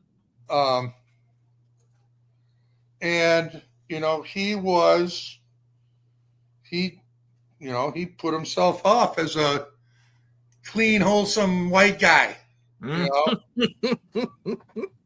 or as some people of his he said, "I'm not black." Persuasion would say he was Uncle Tom. I'll save that for our camera. I always have an issue with people in that terminology because if you look at the story, it was actually the opposite. But I get what people are trying to say with that. But I'll tell you about that off Look, camera. OJ, listen, to OJ's credit, professionally, he knew how to play the game. He was the best running back at a time when running backs were the premium weapons. Yep. And he was the best out of everybody, and it was universally accepted. It wasn't close. He was the best running back in the league, and everybody else was going for 2 through 5. Chuck Foreman, Now I'm gonna give you another guy in that time, and you mentioned him earlier. and he was part of those Super Bowl Steelers teams. Franco Harris, where do you put him? He's not top 10. Not top 10? Okay. He is absolutely what I'm talking about a product. I think he's more of a product of the team he played on than the other way around. I'll even ask you this. Was he even the best running back on that team? Because Rocky Bleier, he wasn't. Rocky Bleier for 2 years. Yeah, Rocky Bleier was tougher. I'd argue coming back from what? Did he come back from like the war and play or something? Yeah, he was on active duty. Yeah, for like years and got wounded in Vietnam, like busted his leg up pretty bad. Yeah, and they rebuilt his leg, and he was able to fucking come back and fucking play for the Steelers, man. Win a Super Bowl. Yeah, he was a feel good fucking story guy. Mm-hmm. But I always had it. Franco Harris was a run out of bounds guy, which was really like I could never understand because he's a big guy, big dude, right? He didn't like to get hit. No. And see, that's why I would never put Franco in the top 10. He's one-dimensional. He was a one-dimensional running back. Mm-hmm. I mean, he could catch passes sometimes, but again, he wasn't going to put his head down and get you the extra couple yards you needed. Oh yeah, he can catch a pass if it bounces off of a Raider's shoulder.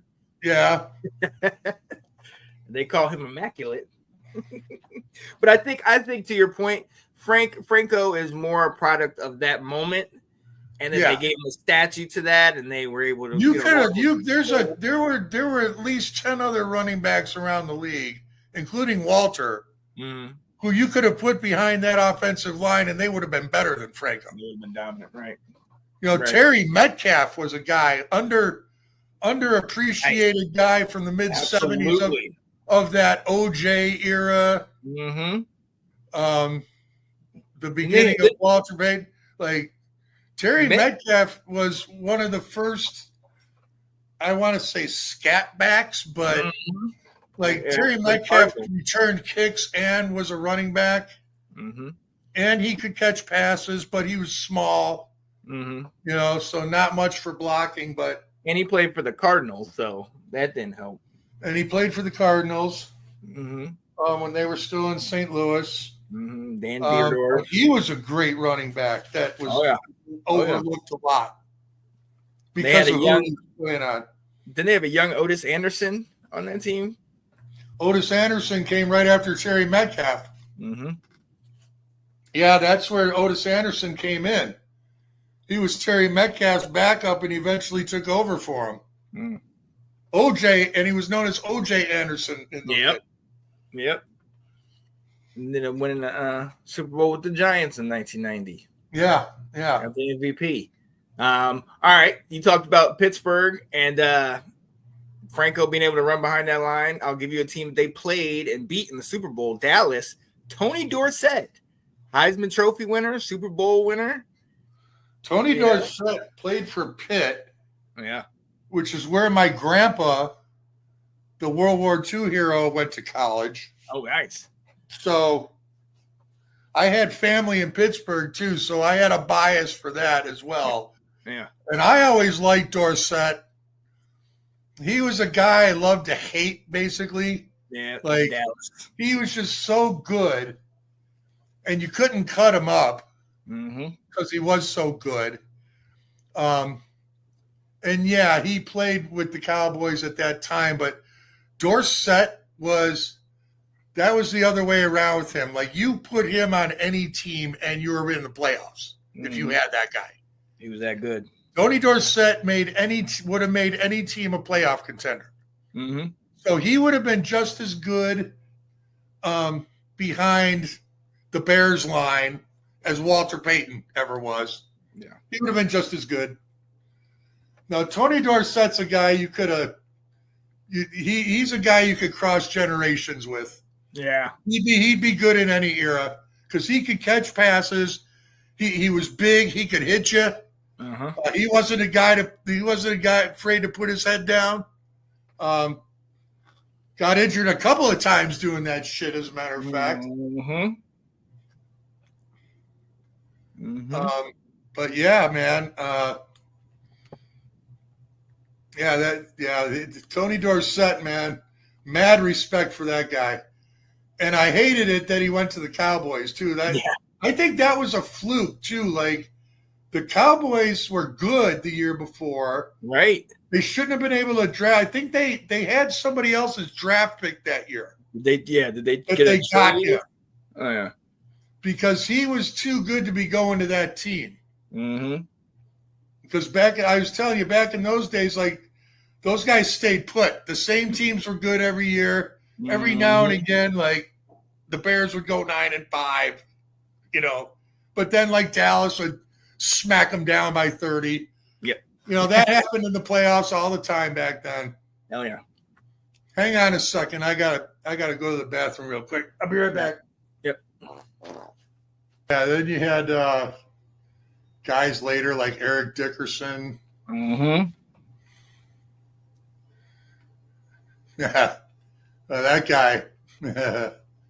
Talk about a guy that didn't have a whole lot of knives in the drawer. He always ran so tall. Huh? He always ran so upright when he ran. Yeah. I always thought that was. Yeah, he had a very strange running style, but it worked. Motherfucker got the job done. It worked. Sure. Who was that guy for the Falcons? Number 31. When they had their red jerseys. 31. What is that guy's name? Are you talking about Jamal? No. Mm-hmm. You're talking about Jamal somebody? Jamal Anderson, that was 32. Oh, okay. 31. I'll go 80s. Let me see. William Andrews. I wouldn't put him at top all time, but maybe in that era of the Minnesota. He was good for a couple of years, basically. Yeah. That was it. Yeah. He was not an all-time guy. No. Not like that. What about Lenny Moore? Played with the old Baltimore Colts. Yeah, that was before time. Okay. Lenny Moore was like 50s and 60s. I mean, I can remember, like I said, like I can remember Dick Butkus and Gale Sayers playing. Mm-hmm. I remember bits and pieces of Super Bowl IV. I remember Super Bowl V vividly. Oh yeah. Where with the 16-13. Yeah, with the 9 turnovers and the defensive cowboy on the losing team winning MVP. Chuck Howley, only time it ever happened. Yeah. Mm-hmm. I remember that. And I remember clearly like all the Super Bowls from that point on. Mm-hmm. So say 1969, you know, the time of Namath. Mm-hmm. Before the so right before the merger, because the merger right as the merger was happening, actually. Yeah, because the merger happened after Super Bowl IV. That was after. I was in first grade. Vikings, Chiefs. I was in first grade, or no, I was in second grade the year of the merger, 1970. Mm-hmm. That was my second grade year. So you saw Len Dawson play and Hank Stram when he was actually coaching. Yeah. Oh yeah. Oh, Hank Stram. I remember Madden when he was coaching. Mm-hmm. Mm-hmm. Because he didn't get his first one till what? 70. Madden had 76. Yeah, Super Bowl 11. He beat the Vikes. Yeah. That's when Jack Tatum laid out that wide receiver. Give them a better game than they did. Yeah. I watched that game. Oakland rolled them, man. Mm-hmm. That run game they fucking rolled their asses. And Oakland almost went undefeated that year. Fucking New England stomped them in the middle of the season. Mm-hmm. When there was no undefeated run to be. But then they like ran the table after that. Like they were like, that was in the middle. Like I want to say like week 5, week 6, 7, something like that. that year with Oakland. They went 13-1. They only lost to the Patriots. It was at New England in the middle of the year, and they got stomped too. Like they lost by like 30 or some shit. Mm-hmm. I mean, you'd have to look it up, but that 76 year, and then they, Pittsburgh was coming off back-to-backers. Mm-hmm. That was the year they played the Dolphins? Was that the Sea of Hands game where they beat the Dolphins? Kenny Stabler That beat the was in Dolphins. 74. That was 74? Okay. That was before the Sea of Hands. Okay. Where they Oakland went on to lose to Pittsburgh in the fucking AFC Championship game that year. Yeah. Yeah, they lost to New England 48-17 in that game, and that was 76. Yeah. Yep. Week 4, October 3rd. Yeah, week 4. Yeah, and then Oakland ran the table after that. They didn't lose another game all year. Mm-hmm. And they had to get. They went through Pittsburgh, I think, in the playoffs. And the championship. They got their revenge on New England. And yeah, they played New England, and then they played Pittsburgh in the AFC Championship, right? Mm-hmm. And beat Pittsburgh. Those Oakland Pittsburgh games back then, oh my God, those are brutal. When Oakland, Pittsburgh, and Dallas all played each other, those were great fucking games, man. In those days. Oh yeah, I used to remember Pittsburgh Oakland games were wars, man. Oh yeah, Miami I remember too. Hearing stories about how the defenders, the secondary in Pittsburgh, used to go after Lynn Swann because they thought he was kind of dainty and doing the ballet and all that type of stuff. He got that reputation as being another like Uncle Tom. Oh, because he went to USC, which is a private school on the West Coast, and so a lot of those guys, those Oakland guys, were like territorial guys, man. So they were all counting on him to stay on the West Coast, and he didn't. You know. And so that was a problem. And then they thought that, they tried to beat him up because they didn't think he was tough. And Lynn Swann Lynn Swann got beat up. No question. Oh, yeah. He got beat up. He got his legs broken. Man.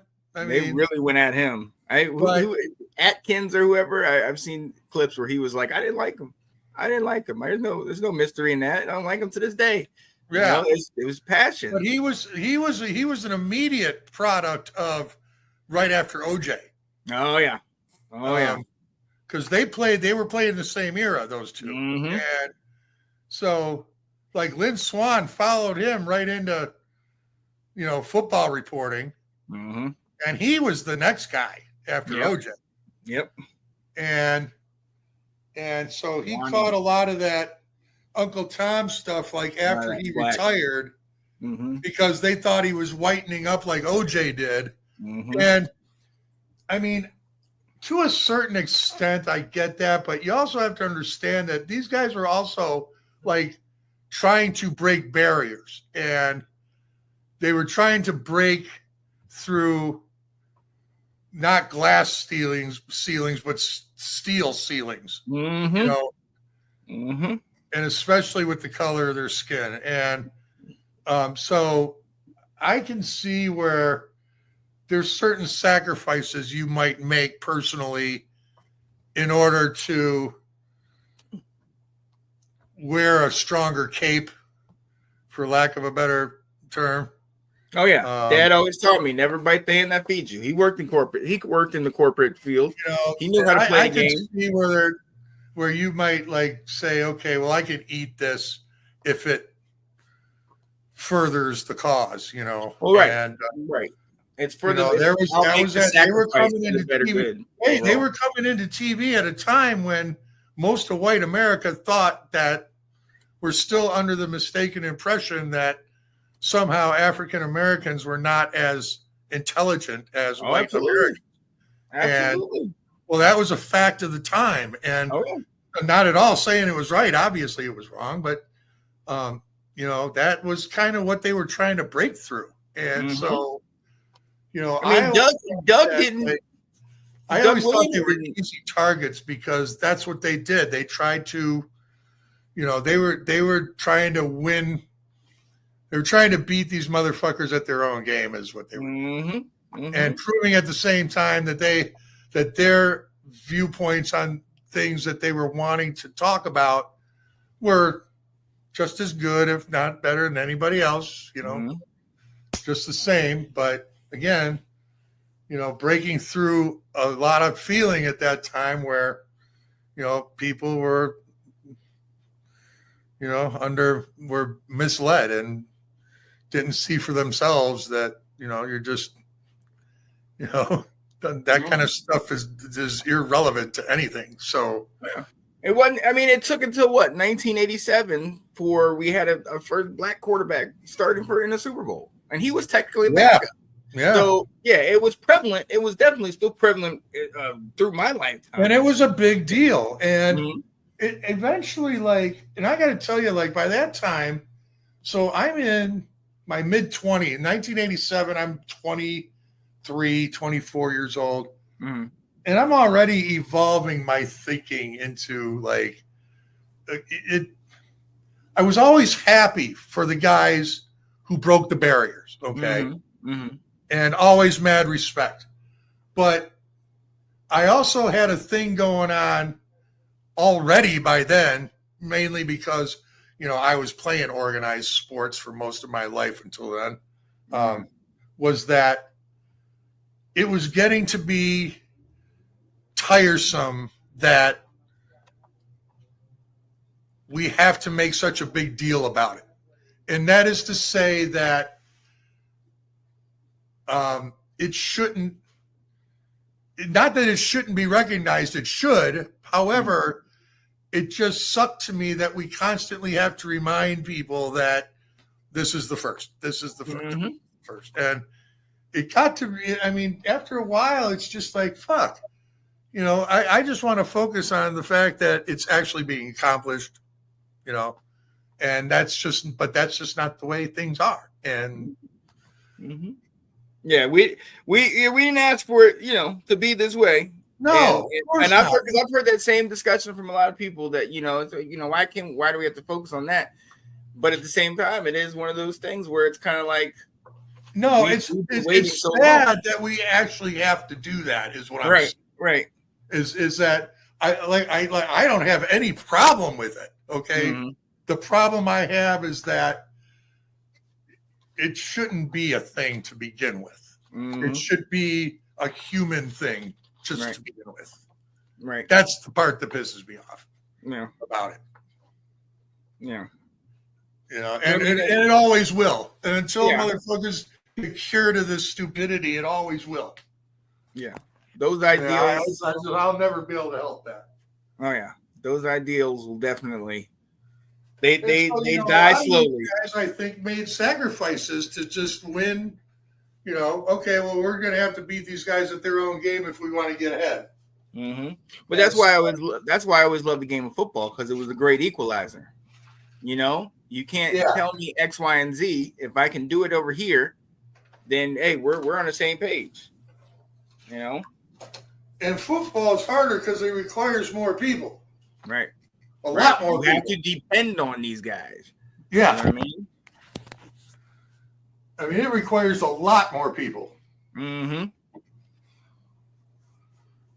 So, and I, I've heard this analogy made, and obviously it's not life and death like war, but in the same way, it is that dependence on the brother to your left and to your right, and you are depending on them as much as they're depending on you, and you got it. Yeah. All that other stuff you throw out the window.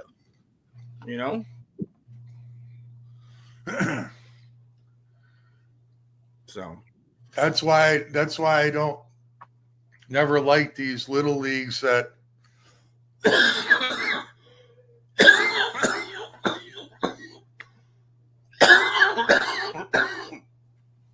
damn, they don't keep score.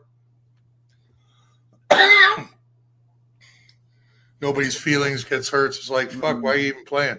Right.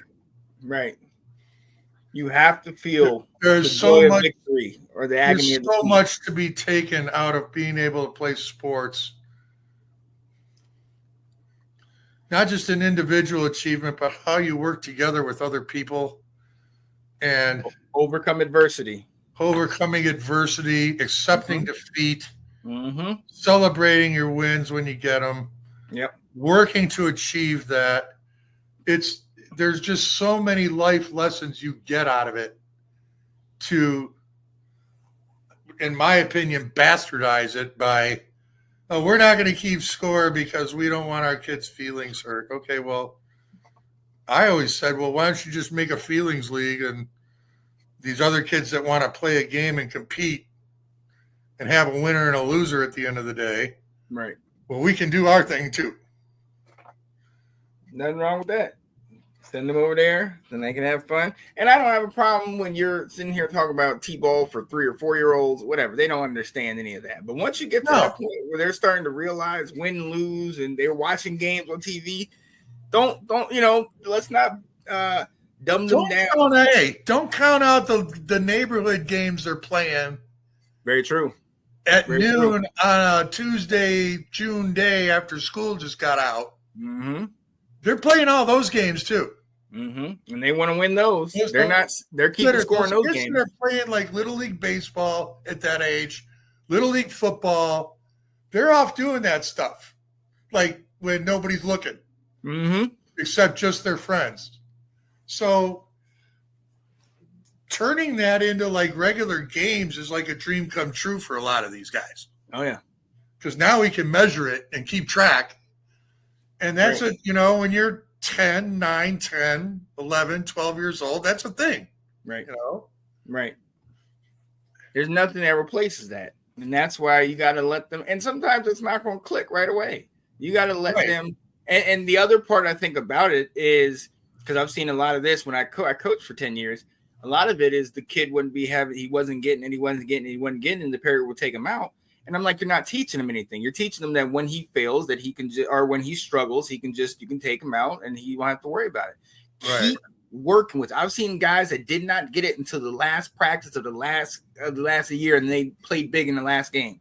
And that was it. Nothing else became of it. But it was that confidence that those kids had when they came to me saying, Coach Spencer, I really appreciate, everything you did for me and yada, yada, yada. And I'm thinking in my head, well, she really didn't do much all year, but it was the fact that we kept motivated. But it probably helped them in another area that didn't have anything to do with the game. Mm-hmm. And that's what I'm talking about. Like, just playing those games teaches humility. Right. Because you can't win them all. You have to accept defeat and move on and just try and win the next one. Yep. Live to fucking fight another day. You have to. And I mean, if anybody, you can look back on it, and people who never played sports, they hate on it for all their reasons, but hating on it, there's no reason to hate on it for life lessons. That's for damn sure. Because Exactly. Yeah. And if you haven't played and you haven't had those type of situations, then everybody you can have your opinion or whatever, but until you've been there, it's not the same, man. But you get, so like I'm saying, like you learn how to deal with other shit in your life because of these lessons you learn about winning and losing, about coming together as a team, about working harder to be better so you don't lose again. Because losing sucks, know? Right. That's always the motivation. Losing sucks. And you know what? The thing that I always looked at it for, and we talked about it with like a lot of the first and races and all that stuff. This is a situation where it doesn't matter. Like you said, we shouldn't care. It shouldn't matter. Like on the field, when I'm next to it, we are relying on each other, and I don't care how you feel Monday, Tuesday, Wednesday, whatever. On Sunday or Saturday, whenever we're playing, if you got my back, I got yours. That's one of the reasons I love going to football. Yes, because you know what? When we were in that rectangle, whether it was a football field or a court, basketball court, baseball diamond, when we were on that field with each other, Mm-hmm. like it felt like, and I know I could speak for all the guys I played against, like that was our fucking kingdom, man. Really was. There wasn't no racism for the most part. Right. Well, yeah. There's no racism going on. There's none of that dumb shit going on. Right. It's all about who's good and who's not. Who's good enough? Like, are we helping each other to not lose and suck? You know, right. And no, you don't care about any of that stuff. And I mean, that's one of the reasons I loved competing was like we could be out there and the guys out there, we're finding out. Yeah. And that's the whole point of it. Yep. And it goes back to the eye test. I'm playing you, we're finding out. And it goes back to the eye test. Yeah. You know? That's the kind of stuff that you see in guys that, okay, I'll give you a perfect example. In baseball this year, I would not be the least bit surprised if this guy out of nowhere, Cal Raleigh, the big dumper, I've heard about him, leading the major leagues in home runs and RBIs, isn't even hitting 250, but is a switch hitting catcher. Yeah. And whose stats are, I mean, Aaron Judge obviously is the better player. We all know that. But clearly, yeah. But MVP voters, they love guys having seasons like this, where he may never do this again. He was not a guy that was scouted to be like this. You know, this literally was a guy out of nowhere, you know, having a phenomenal year, might actually steal the MVP from Aaron Judge because of the eye test. Like you would think that looking at his stats that he shouldn't win it. Yeah. But like he has literally put that team on his back. Right. And he's carrying them to now a 3-game division lead with a week to play. When they were like trailing the whole fucking time, they finally took him out. And now it looks like, barring a fucking complete collapse this week, they're gonna be getting an extra couple of days off, you know, as a higher seed going into the playoffs. So yeah. It's that eye test. It's a real thing. There's something to be said for that. And, you know, especially like MVP history in all sports loves seasons like this. Yep. Mark Rippon won an MVP in the Super Bowl. Yeah. Yeah. In a year when he never duplicated that year before or since. Never even came close to it. Nope. But our MVP history loves years like that. Yep. If you go back and look on, you know, there's all kinds. It's just rich with history of guys who are one-hit wonders, did it for a year. In a lot of cases, the stats weren't as good as other guys' stats, still won it anyway because of the eye test. Took a team that didn't usually get into the playoffs and, you know, won a pennant or got him in the playoffs or whatever. Yeah, I mean, so it was like, and all these kids are like losing their minds that Aaron Judge might actually not win the MVP. And it's like, you know, you better study up on your history because, you know, and fans love a season like this. It happens. It definitely happens. I mean, we all know how many people there was all that backlash when Josh Allen won it over Lamar, and the numbers from Lamar were far better. But if you looked at the games, Josh Allen carried that team. Oh, Josh Allen had far less weapons. He had Derrick Henry. And I mean, on paper, dude, Baltimore still has a better team than everybody in the AFC on paper. I think so. But Lamar has so much more going for him in Baltimore than Josh had in Buffalo last year. Yep. You know, barely a patchwork defense, you know, not enough weapons on his, you know, he had James Cook last year, and that was about it. Yeah, that he got Josh Allen got MVP because he did more with less. Yeah, and it was tougher. You can see he willed his team to win those games. Right. You know, that's exactly what I'm talking about. You know, and that's definitely the eye. But look, to your point, you were talking about 91. Rippon wins Super Bowl MVP, and we talked about running backs. The NFL MVP that year was Thurman Thomas. Thurman Thomas, yep. Where does he go? Is he? He's also Oklahoma 20? State. Huh? Thurman Thomas was Oklahoma State. Oh yeah, well. Before Barry. He was before Barry, man. He started over Barry, as a matter of fact. Yeah. Where is he? Is he out? I mean, I don't think he's top 10, but is he top 20? I mean, he was one of the original dual threats. Obviously, he was. Yeah, Thurman Thomas came like when Peyton's career was ending. That's when Thurman Thomas and Barry Sanders came. Yep. Is when literally Peyton that year. So, they were like the successors to pay. I mean, Barry Sanders just had quickness that nobody'd ever seen. I mean, he was ridiculous, man. He did in despite. But could you imagine Walter Payton in that?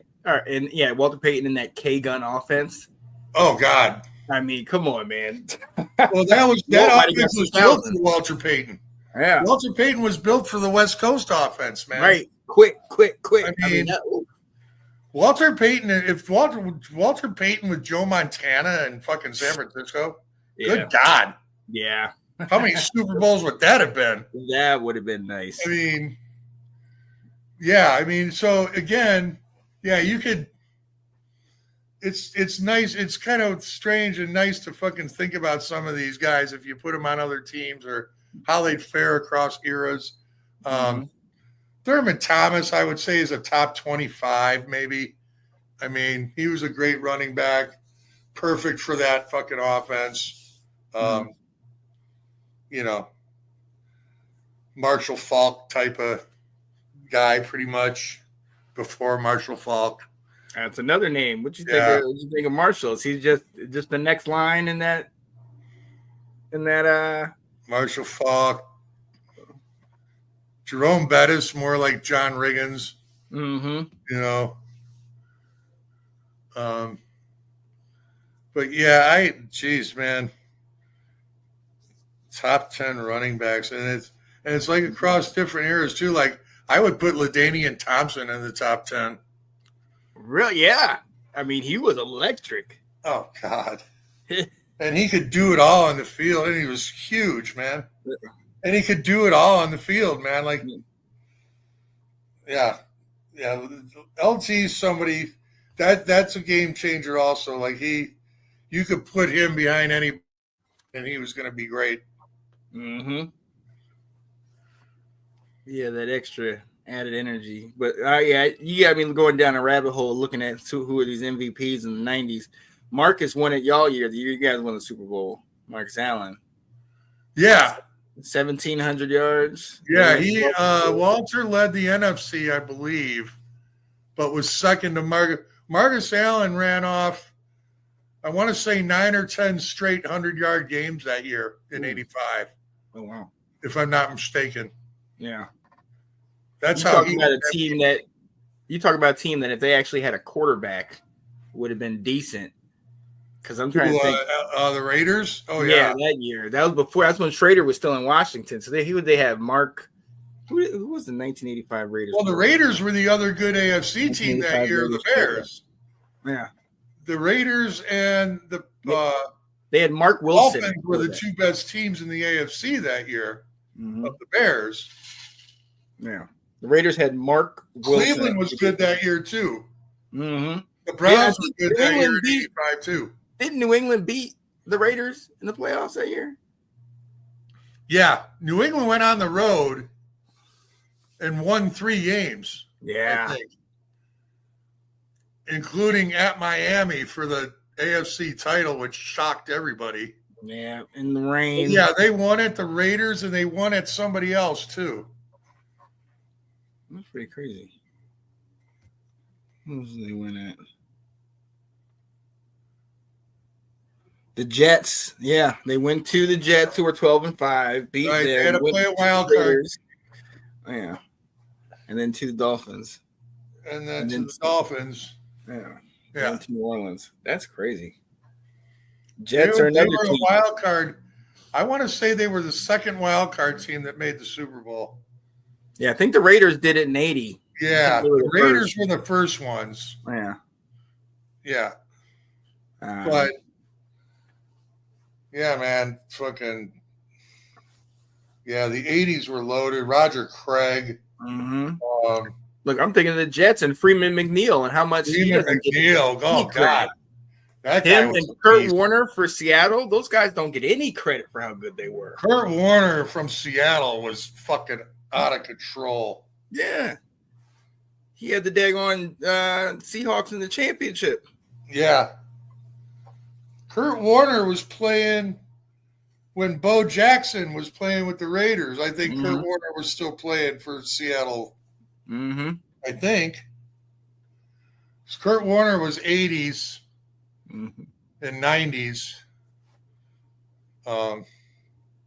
Kurt Warner, man. Jesus. God, he was a beast. If any one of these guys had any one of these running backs gone to Miami, play with Dan Marino, think God, what he could have done. Dan Marino, that poor fucking guy. Never had a passing game or running game. I mean, never had a running game. Never. That's travesty. There were guys who came and went who were splash guys, but he never had anybody that could like be down there for a few years, make a name. He never had that guy. And I mean, it begs the question, like people like when he first retired tried to say that he had padded stats because he had no running game, which is like, well, what the fuck, that's kind of unfair. You play the hand you're dealt. Right. You got no running game, but you got a passing game, you pass more. Right. I don't know how you hold that against somebody. And when they're that elite. Right. When they're that elite in passing, I mean, come on now. But if he had, I mean, you could just basically go down all the running backs who played in the 80s. And if he had even one guy, not even Peyton or Dickerson, but like a Kurt Warner or a fucking, good God, like, oh my God, dude. Who they have in the, because he came in what, 80? What if he had Curtis Martin? Yeah. And he played in that division. If he had Curtis Martin in Miami, he would have been elite. He would have been it. Well, he would have gotten a couple of rings for sure. Oh yeah. And there was offense with Curtis like that. If he ever had a decent running back like that, that was an unstoppable offense. Especially for that time when most quarterbacks, no matter how mobile they were still doing 7-step dropbacks. Yeah. And that shit he beat the Bears with the 3-step drops and fucking snapping it off. Jesus, man, if he had had a running game, good God, man, he could have thrown for 4,000 yards just throwing screen passes all fucking right. Right. What the T had. And whether it was the running back or fucking like the Super Duper show and Duper and Clayton. Oh yeah. And word on the street was in that 93 season when Emmett, after the Cowboys won their first Super Bowl, Emmett, you remember he sat out those first couple games because of contract dispute. Right. There was a rumor that Emmett had talked about that Miami was one of those teams on the table. Oh yeah. I mean, 92, I think if I'm not mistaken, 92, the Dolphins went to the AFC Championship and they lost to Buffalo. And Marino was like in his 10th, 11th year by then. Still gunning. Oh yeah. So if he would have got that, you still would have got 4 or 5 good years. Yeah, he would have stayed around longer. A running back. I mean, yeah, I always felt bad for Marino, man, because he was the best quarterback of that era. Yeah, he was the best quarterback of the 80s, in my opinion. As far as like a passing quarterback, right? Right. He was over Montana. He was over everybody else. Mm.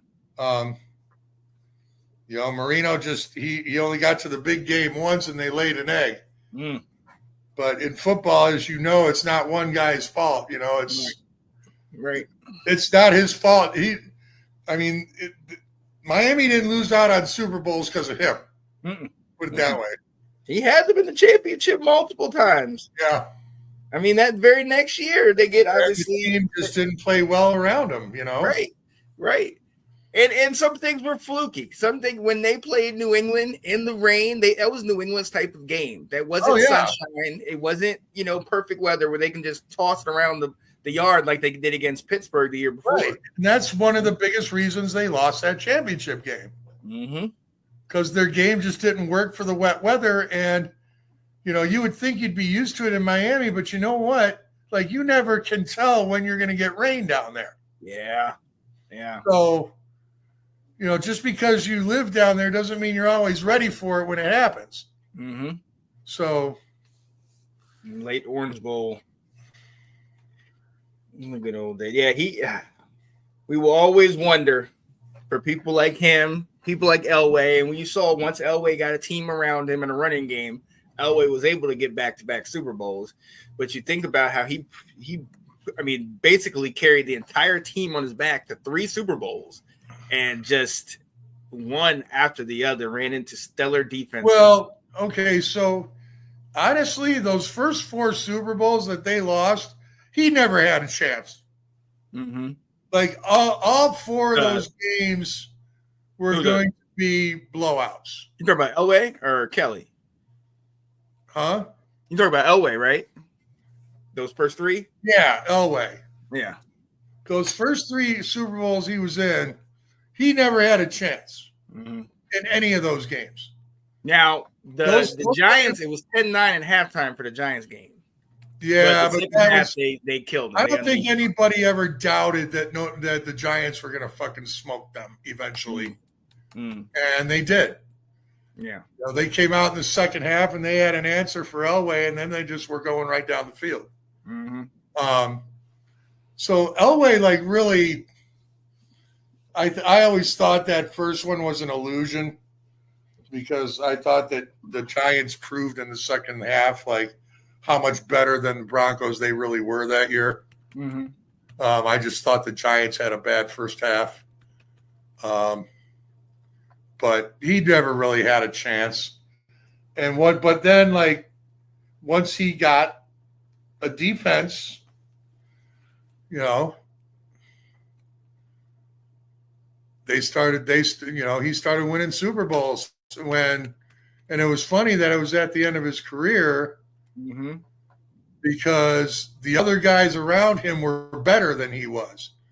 Terrell Davis, that's another guy fucking in the Hall of Fame, only had 5 or 6 good years. But that impact, the impact he had on his team. Look how he dominated, man. And to basically come off. How he dominated. Yeah. And to basically come off like the practice squad. Yeah. Came off talk about wanting to be the guy. He was Rudy all the way, man. Yeah. And just, it's really a shame about fucking what happened to him, man, with his injuries, with his knee and shit. But, every year that you look at his stats are just fucking ridiculous, man. Yeah. And he owned the NFL. When he was healthy, he owned the NFL. And unfortunately, his career ended far too soon. But he was absolutely he was one of the best running backs, if not the best running back in the NFL from, say, 96 on for the rest of, he was the reason why they won that game. Yeah, you had Marshall Faulk, and you had, who else did you have? Marshall Faulk. You had Curtis Martin, Marshall Faulk, and him.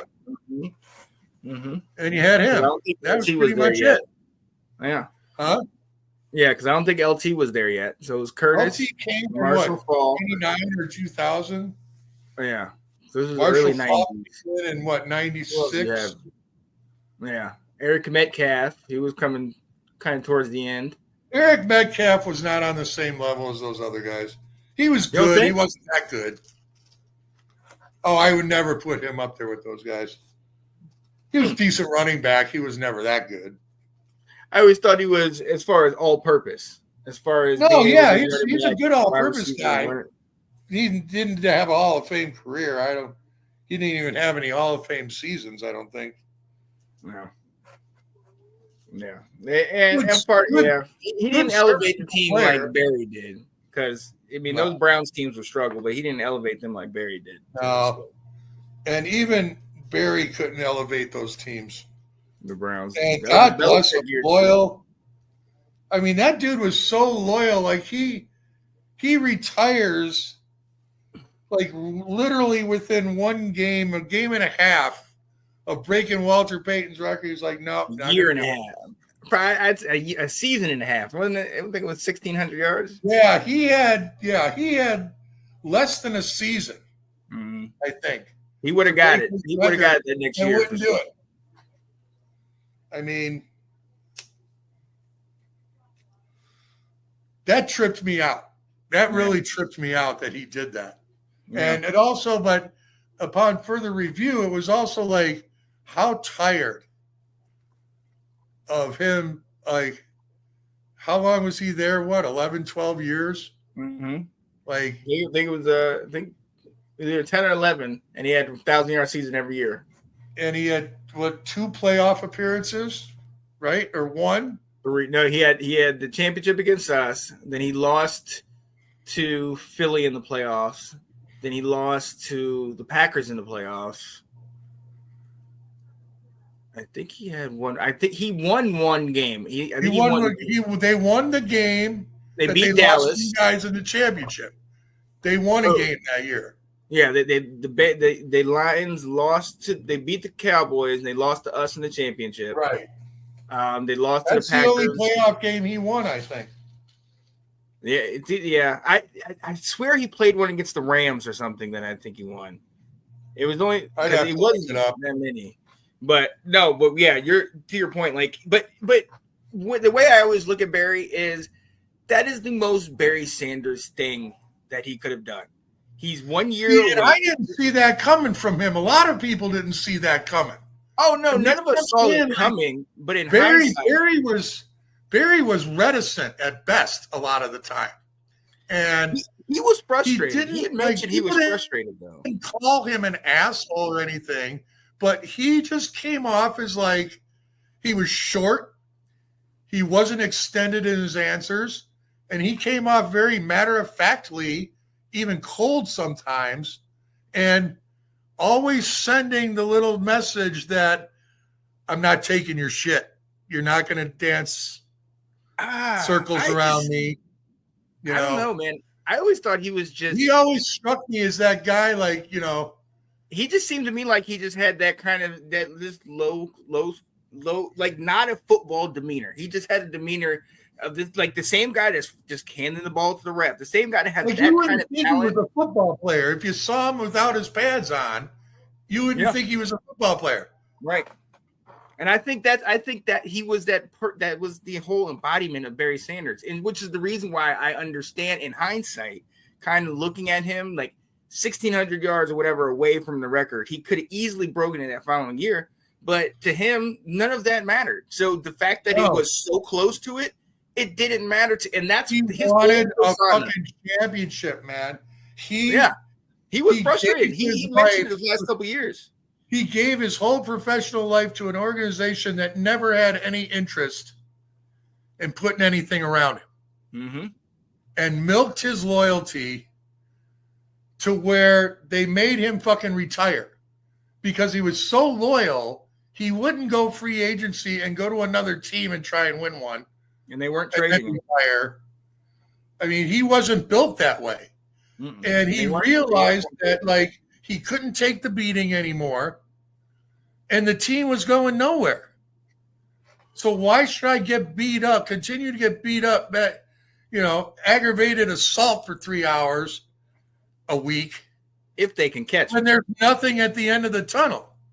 Your team's going 2-14 every year. Your team's, and now, even if they do get to the playoffs, they're getting smoked when they get there.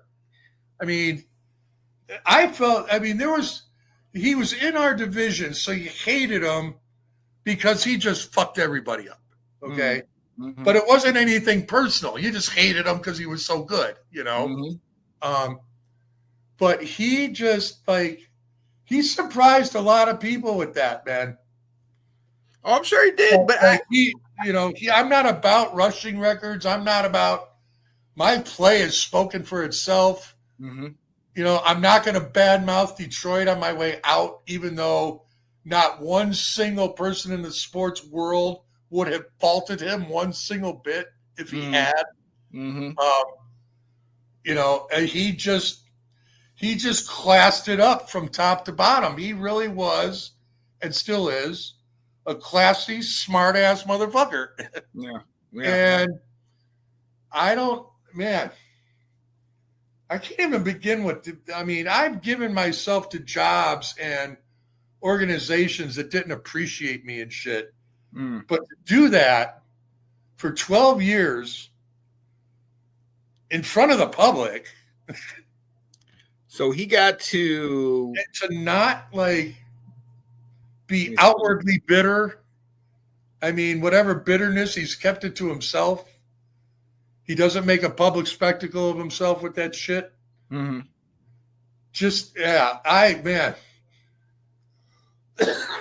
So he actually got to 5 playoffs in his 10 years. 5? Lost, yeah.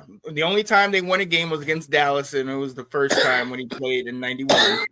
Every other year he lost in the wild card. He lost in the wild card to Green Bay twice. He lost to Philly once, and there's another team he lost to in 97. Tampa Bay in 97. Okay. So they could get there to the playoffs. They had a decent – because remember, that was that whole time where they had Herman Moore, Brett Perriman, Scott Mitchell. Yeah. They were doing decent, but Scott Mitchell didn't get over the hump. Well, Scott Mitchell was a gunslinger. Mm-hmm. And seemed to be the perfect for a minute there, seemed to be the perfect tonic for Barry, They had something good out there for sure. But they just didn't have the team. I mean, they never had a defense, and even when they were making the playoffs, they didn't have a defense. Chris Spielman, that was all they had on defense. Him, Michael. Yeah, Clark. they had 1 or 2 guys, and that was it. It wasn't like they were, not even in the division were they known for having a defense. Well, and that I think was the other part of it. Y'all have been the black and blue division for so long that they were getting beat up. 2 games a year. I mean, what? 2 games? Yeah, 10 games a year against all of you guys. So 2 against Minnesota, 2 against Chicago, 2 against Green Bay, 2 and that time 2 against Tampa. And Tampa, in the beginning sucked, but towards the end of his career is when. Yeah, but Tampa, even though those years they sucked, they always had a decent defense. Right. Kind of what Cleveland's got going on right now.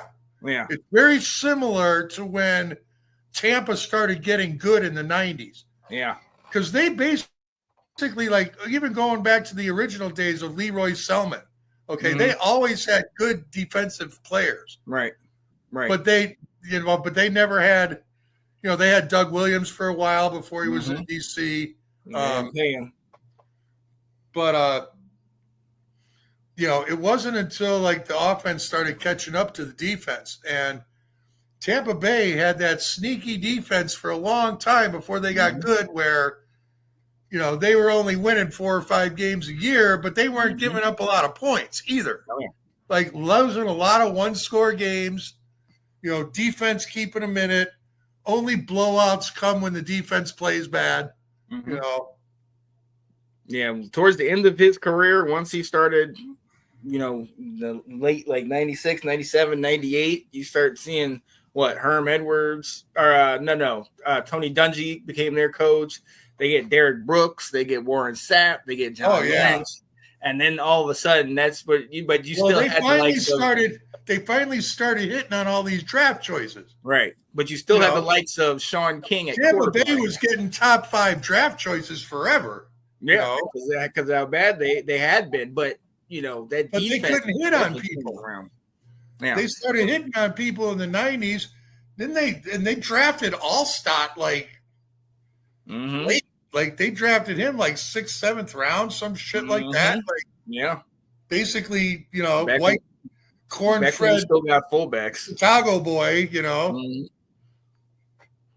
Back when they still picked up fullbacks. Yeah. They still valued those guys. But yeah, no, they were definitely an emerging team later into the 90s. You get 99 and they go to the championship. Then 2002, I believe, when they win the Super Bowl. Well, they were St. Louis, and remember, Tampa Bay and St. Louis were the 2 best teams in the NFC there for 3 or 4 years. Mm-hmm. In 99 when they met up in the championship. And the funny thing is, Tampa should have lost in the divisional round. Yeah. But they ended up getting lucky.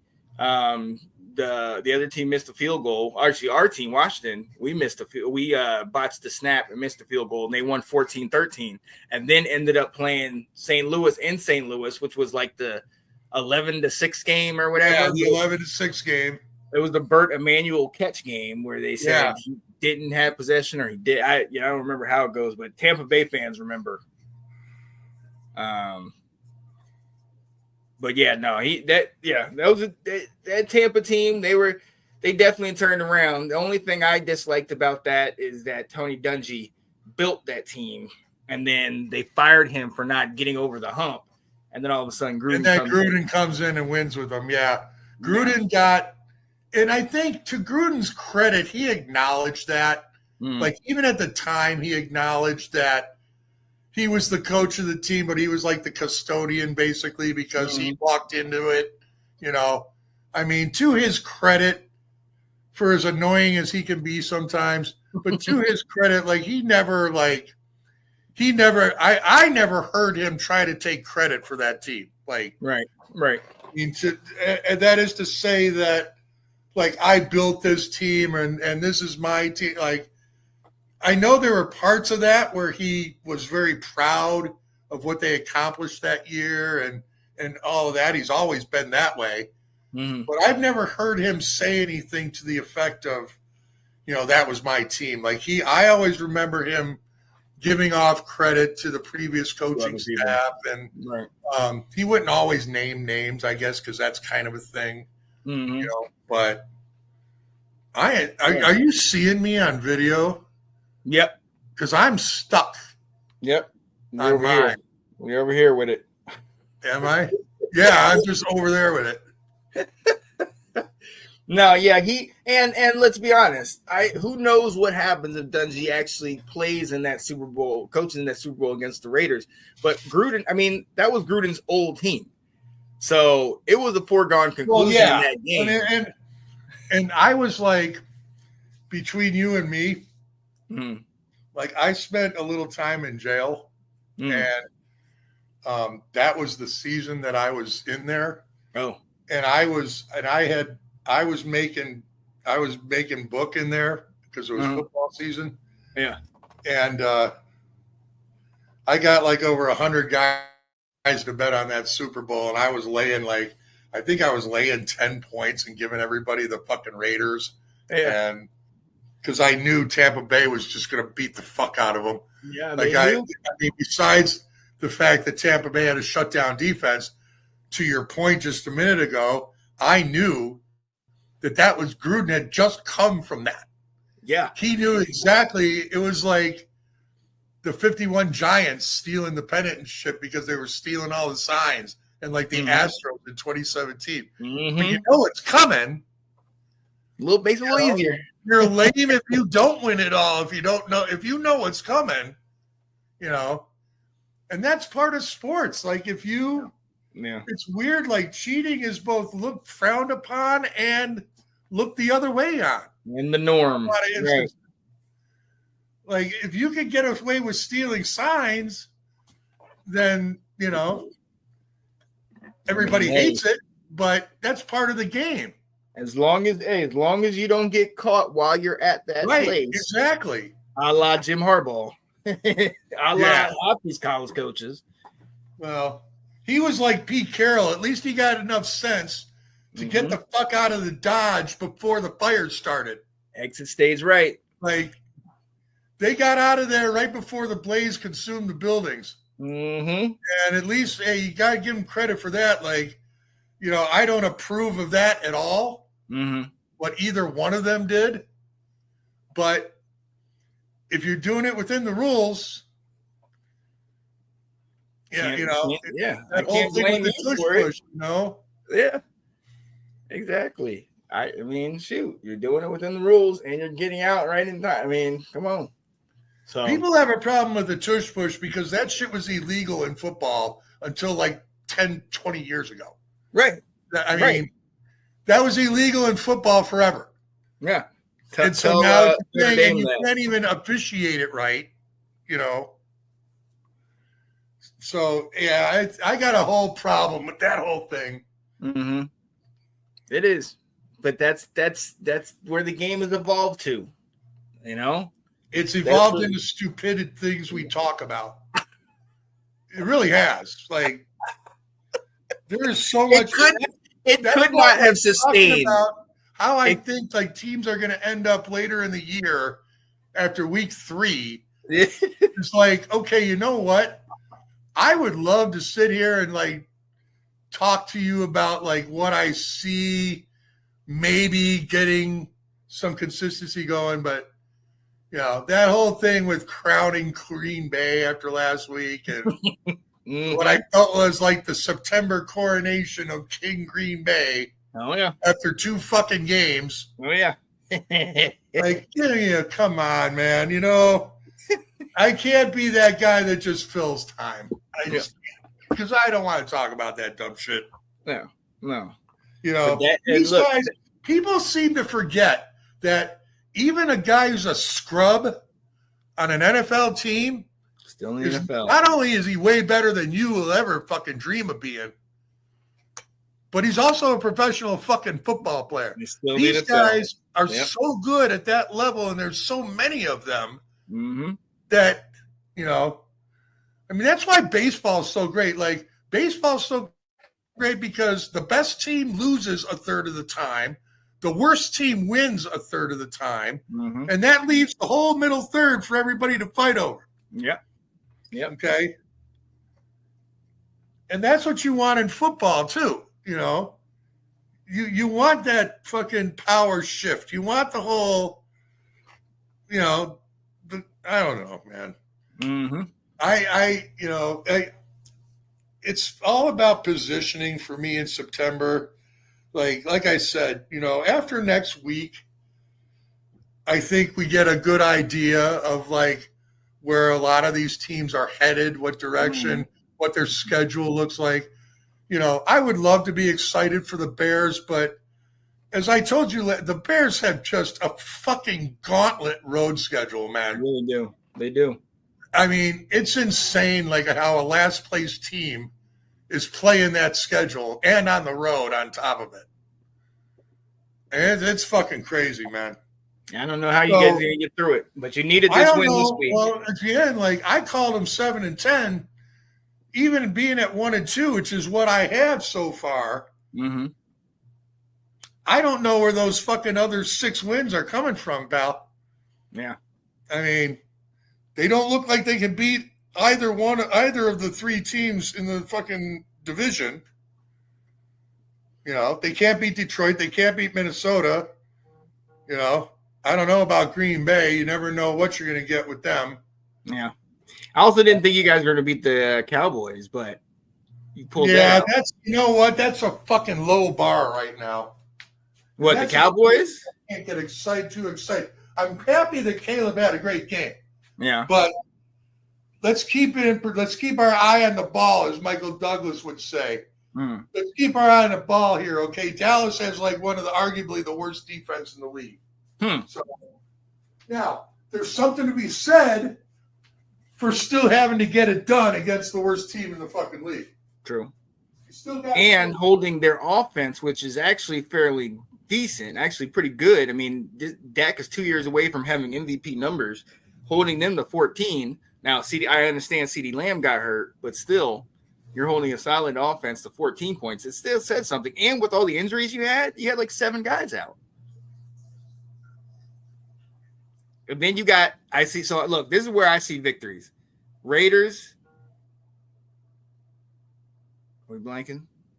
All right, here we go. You still there? Yeah, we got the Raiders next week. Raiders, I think you can get a dub there. Saints. Yeah, you know what? At the Raiders, though. I think you can get a win there. You got Saints, Bengals without Burrow, Giants, Pittsburgh. Yeah, and then that might be the end of it right there. But that right there, I could see 4 to 5 wins. And then obviously Philly, Green Bay. You got a Cleveland team who I know their defense is good. By that point, you think Flacco's still going to be in there? So that's 6. I'm not fully sold on San Francisco. So, I mean, that could be 7, and that could be your 7 wins right there. And then we'll see what happens in division. So you think there's a win next week? Mm-hmm. Then we got a bye. Then we're at Washington. Yeah, coming out of the bye week. And I'm going to be honest, possibly 2-2. That could go either way. Yeah, that we have split over the last couple of years. So that can go either way. Yeah, you guys, Washington's still going to be favored. Yeah, especially if Jaden's playing. But then we get New Orleans. But then we're at Baltimore. I mean, that one, yeah, you're going to lose to Baltimore. But then Cincy without the way Burrow. They've got these games positioned, like the Bears could easily happen what happened last year, man. They go on a losing streak and then they just start losing to everyone. Yeah, I don't know. I see what you're saying, and I also know that after speaking to Delilah and Nick, that mentality of here we go again is right around the corner.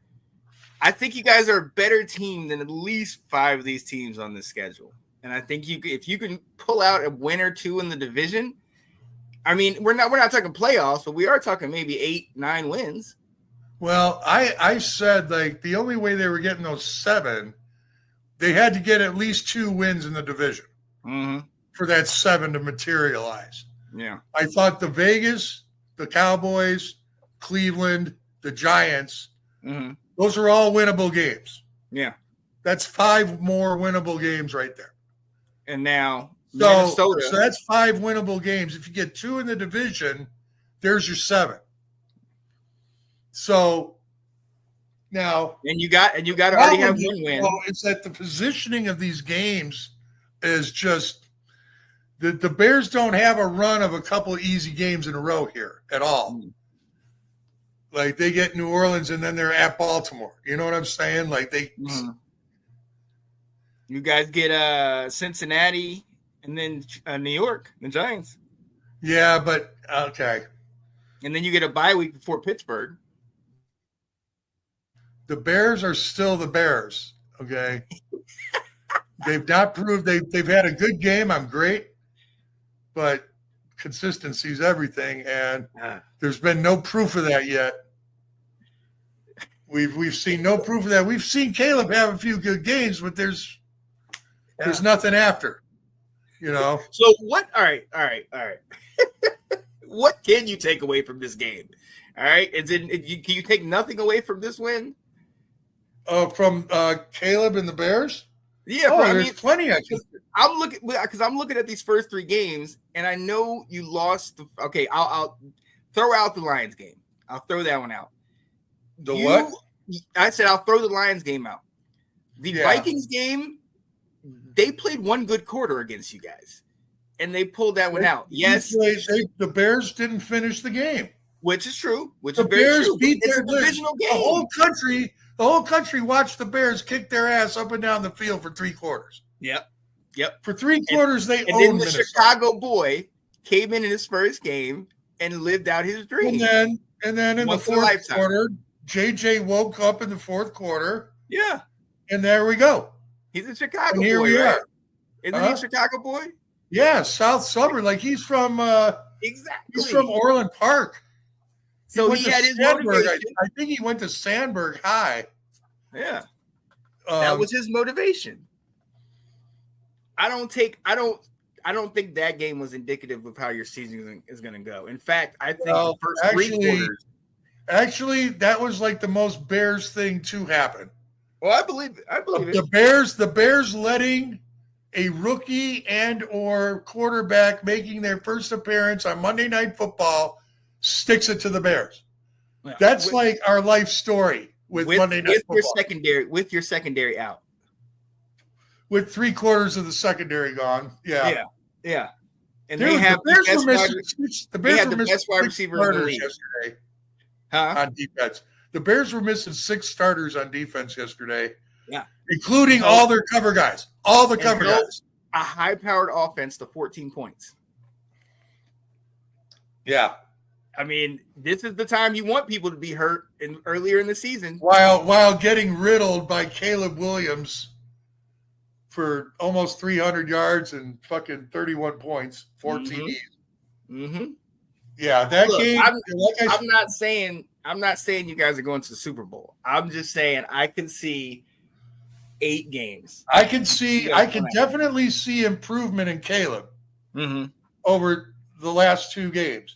Yeah. Even against Detroit. Like all 3 games, the throws have been there for him. The plays have worked. Right. But he can't make the throws. Yesterday, he was making the throws. Yeah. Yeah. But he made the throws yesterday, and those plays have been there. They were there in the first 2 games as well. He just wasn't connecting on them. So I see improvement in – he's obviously – they're spending a lot of time on his mechanics were way better. His mechanics yesterday were better than I've ever seen them. Mm-hmm. That was the other thing I took out of that was that he was setting up really, really well. He was moving his feet where his eyes were going. Mm-hmm. He looked good in the pocket yesterday. He did.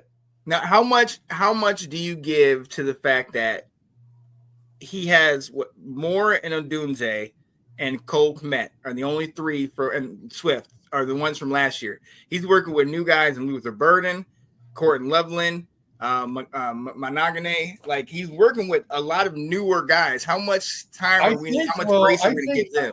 I don't think the newer guys is the big thing with him. It's the whole, the national pundits are right about this part is that 3 head coaches, 4 offensive coordinators in 2 years. Right. In less than 2 years. Right. So that has everything to do with everything. And it goes back to when what I was saying about him getting drafted before he got drafted. I said, a lot of raw talent there. But I don't think that's a guy you can expect to be a difference maker for 5 or 6 years. Yeah. Because he needs to be what you're saying. Because he needed to be developed. But he wasn't going to be a guy that come in and just instantly turn things around. What about chemistry, though? What about the chemistry? That's what I'm getting at is that while he is developing, he's developing chemistry with guys his age. Mm-hmm. Colston Loveland is a number. You got to get these guys worked into the fucking offense. Now, that's what I'm saying. I think that's going to come the more confident he gets back there. I agree. That's why a game like yesterday is going to be a great tonic for him because maybe he recognizes what works and what doesn't. Mm-hmm. Now, he didn't have to make a whole lot of throwaway passes yesterday, okay, but he did make some where he recognized the play was broken and he threw the fucking ball away exactly like he should. Mm. But he's not there yet. One game is not going to define this. And I agree. And one game is also shouldn't be like, oh, here we go again. I'm saying I honestly think by the time you get to that Ravens game, and the Washington and the Ravens game are 2 games that I think are going to be very telling on how he plays. Even if you lose to the Ravens and he plays well, I think he's getting into his flow by the time you get to the Saints. By the time, but that depends on what happens between now and then. He's got an opportunity. Everything depends on what happens between now and then, though. I mean, I understand that. Next week is a winnable game. Okay? Yeah. It's on the road. It's against a similar team in the Raiders. Mm-hmm. It's a winnable game. Yeah. If they don't win this game and he plays bad, that's a setback. Okay. That's for a guy like him. That's like the game against the fucking Cowboys. They're not even going to remember that if he plays bad next week. So the point, if you think that he's going to, somehow pull a game out of his ass in Baltimore and give him a run, I think that there's some confidence builders he needs before he gets there. Well, and he's going to have the time for that. He's going to have, and that's what I'm saying. If a lot has to happen between now and then, to where you're given like he's giving him a chance in the fourth quarter. I don't think he's there yet, but you have some time, and it depends on how well he plays these next few weeks. Is he, even if they lose, is he making progress? Right. How long is it going to? When do you think you would be on board? And I want to preface this by saying I'm not sitting here calling this guy the greatest thing since sliced bread. I understand where you're coming with him, but I also understand, being close to a lot of Chicago people, how much you guys have been hurt by your Bears, and you've seen this type of struggle and all that. So how much does that pain come into play? We've also seen coaches come in and get some big wins early too. Right. So there's that kind of false hope. Yeah. It's I'm not gonna lie, it's residue, man. When it goes on for decades, I understand. It's like a fog in the room that's always there. We had 20 plus until years. Somebody comes along and defies all that and changes it. It's going to continue to be that way. And look, I want you to take a page out of don't take a page out of my book. I want you to be better off than me, because I came into last season with that 4-13 mindset, and I had it all the way up into the championship. And I was sitting here fighting every Washington fan, saying, "Oh, we're not going to do it. We're doing this. He's not ready. He's not." And he continued to show it. I'm not saying Caleb is there, but I'm saying I get the old school where it's been and how terrible it's been and how they keep doing it. He'll probably win me over when his skill as a quarterback matches the raw talent he has, and also is able to elevate the team up with him. Okay. Neither quality he has right now. Okay. He is not a leader yet. I'm saying that because you can that can be learned. Okay. A lot of that leader stuff can be learned. There's always an intangible to that too, but you can still be a good leader without having a natural talent for it, I guess. You think fully healthy is a playoff roster? What's that? Do you think fully healthy? If this team is fully healthy, do you think they're a playoff roster? I think if the Bears defense was healthy, this would completely be however the offense goes, so go the Bears. Okay. If the Bears had a healthy defense, the Bears have a top 10 defense if they're healthy. Mm-hmm. I think everybody would agree on that they at least have a top 10 defense. And if the offense is working, that Bears team could cause problems, because you have a wild card in Caleb Williams. You don't know what at this point in his career, you don't know what you're going to get. True. I mean, we've already seen him come up with some big games. We just saw him come up with one yesterday. The question is can he do that consistently? And he hasn't. It's been stacked against him since he got here. I'll give you that. Mm-hmm. Okay. But he's also settling in with a guy who knows who is universally accepted around the NFL as being the fucking offensive brain right now. Right. And people are afraid of him. Yeah. And the Bears certainly have the weapons. Mm-hmm. What he doesn't have is another running back. That's what he doesn't have right now. Yeah. He needs a second running back. But I think when Caleb, if Caleb is able to fucking put together a couple of games here, where even if they don't win, he still doesn't lose it for them, and he plays well. I think you'll see, like, Colston Loveland get more involved. You'll see him using the 2 tight end thing a lot more. But it's all about getting Caleb comfortable in it and then having him execute, which, again,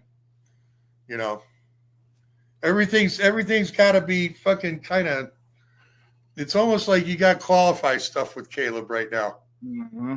Because there's so much stuff personally he needs to work on, but then he's also in Chicago, which, as we all know, presents its own offensive problems. So, they there's don't a lot of give you guys battling going on here. And they don't have much patience in Chicago. But you had to deal with years of dread, so it's not patience as in being patient for 1 year. It's been how long do we have to wait for a quarterback or for success or for.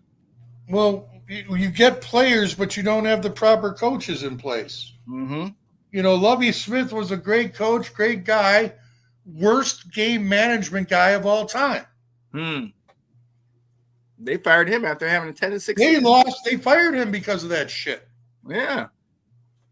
I mean, he was a playoff coach. I think there was only 2 years the Bears didn't make the playoffs when he was the coach. Mm-hmm.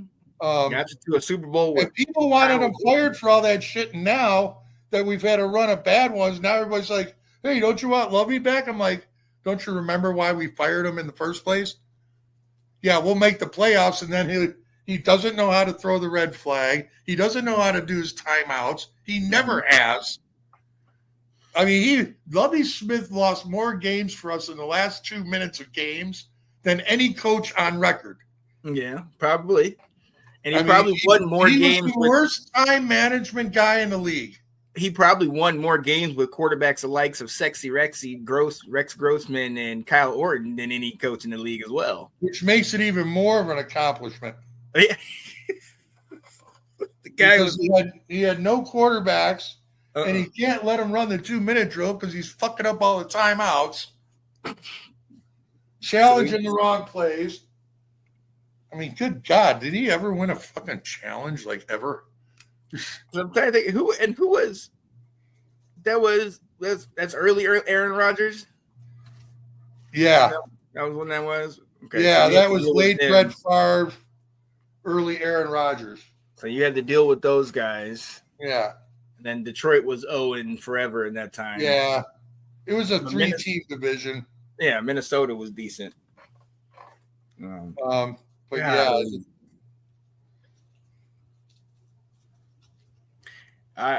I feel for you Bears fans because I know it's hard. We haven't had to wait as long. I mean, it was only 6 years in between, and you guys have since been to a Super Bowl since our last attempt. But I know after having 2+ decades of futility, you understand. Oh, 2007. That was 18 years ago, man. Yeah, but I'm talking about before our last one though. Our last one was 92. So right. We were oh God, I remember that. Well, Washington had a period of sustained greatness there for a long time. So 81 to 92 was a beautiful time. Well, they were great in the 70s and the 60s too, man. We had some years. I know Vince came Washington, in. hey, listen. Washington and Dallas. It was always between Washington and Dallas in the NFC East every year. Yeah. The Giants and Philly didn't get good till the early 80s when they went to Super Bowl and lost to the Raiders. And then it was really us. Yeah, the Giants. St. Louis was the doormat. They were not good. Yeah. But it was basically in the 70s, it was the Cowboys and the Redskins, man. And basically more so to Dallas, because all I remember is all those Roger Staubach or what's that guy's name? Clint Longley, how he came back and beat us. I remember Clint Longley. Oh yeah, we are bred to hate Dallas and all their star and all their. Oh, I know. Everybody in the NFC East hates. Everybody hates. If you're not in Texas, everybody hates Dallas. Everybody hates Dallas. It's just the way it is, and I wouldn't have it any other way, to be quite honest with you. Yeah. And look, I'm gonna be honest. This thing has been 3 hours long, and I think it's a perfect way to end it by saying I hate Dallas. I hate Dallas too. long live the Cowgirls. Yeah, exactly. America's team, my ass. America's get out of here. All America's right, we're shame.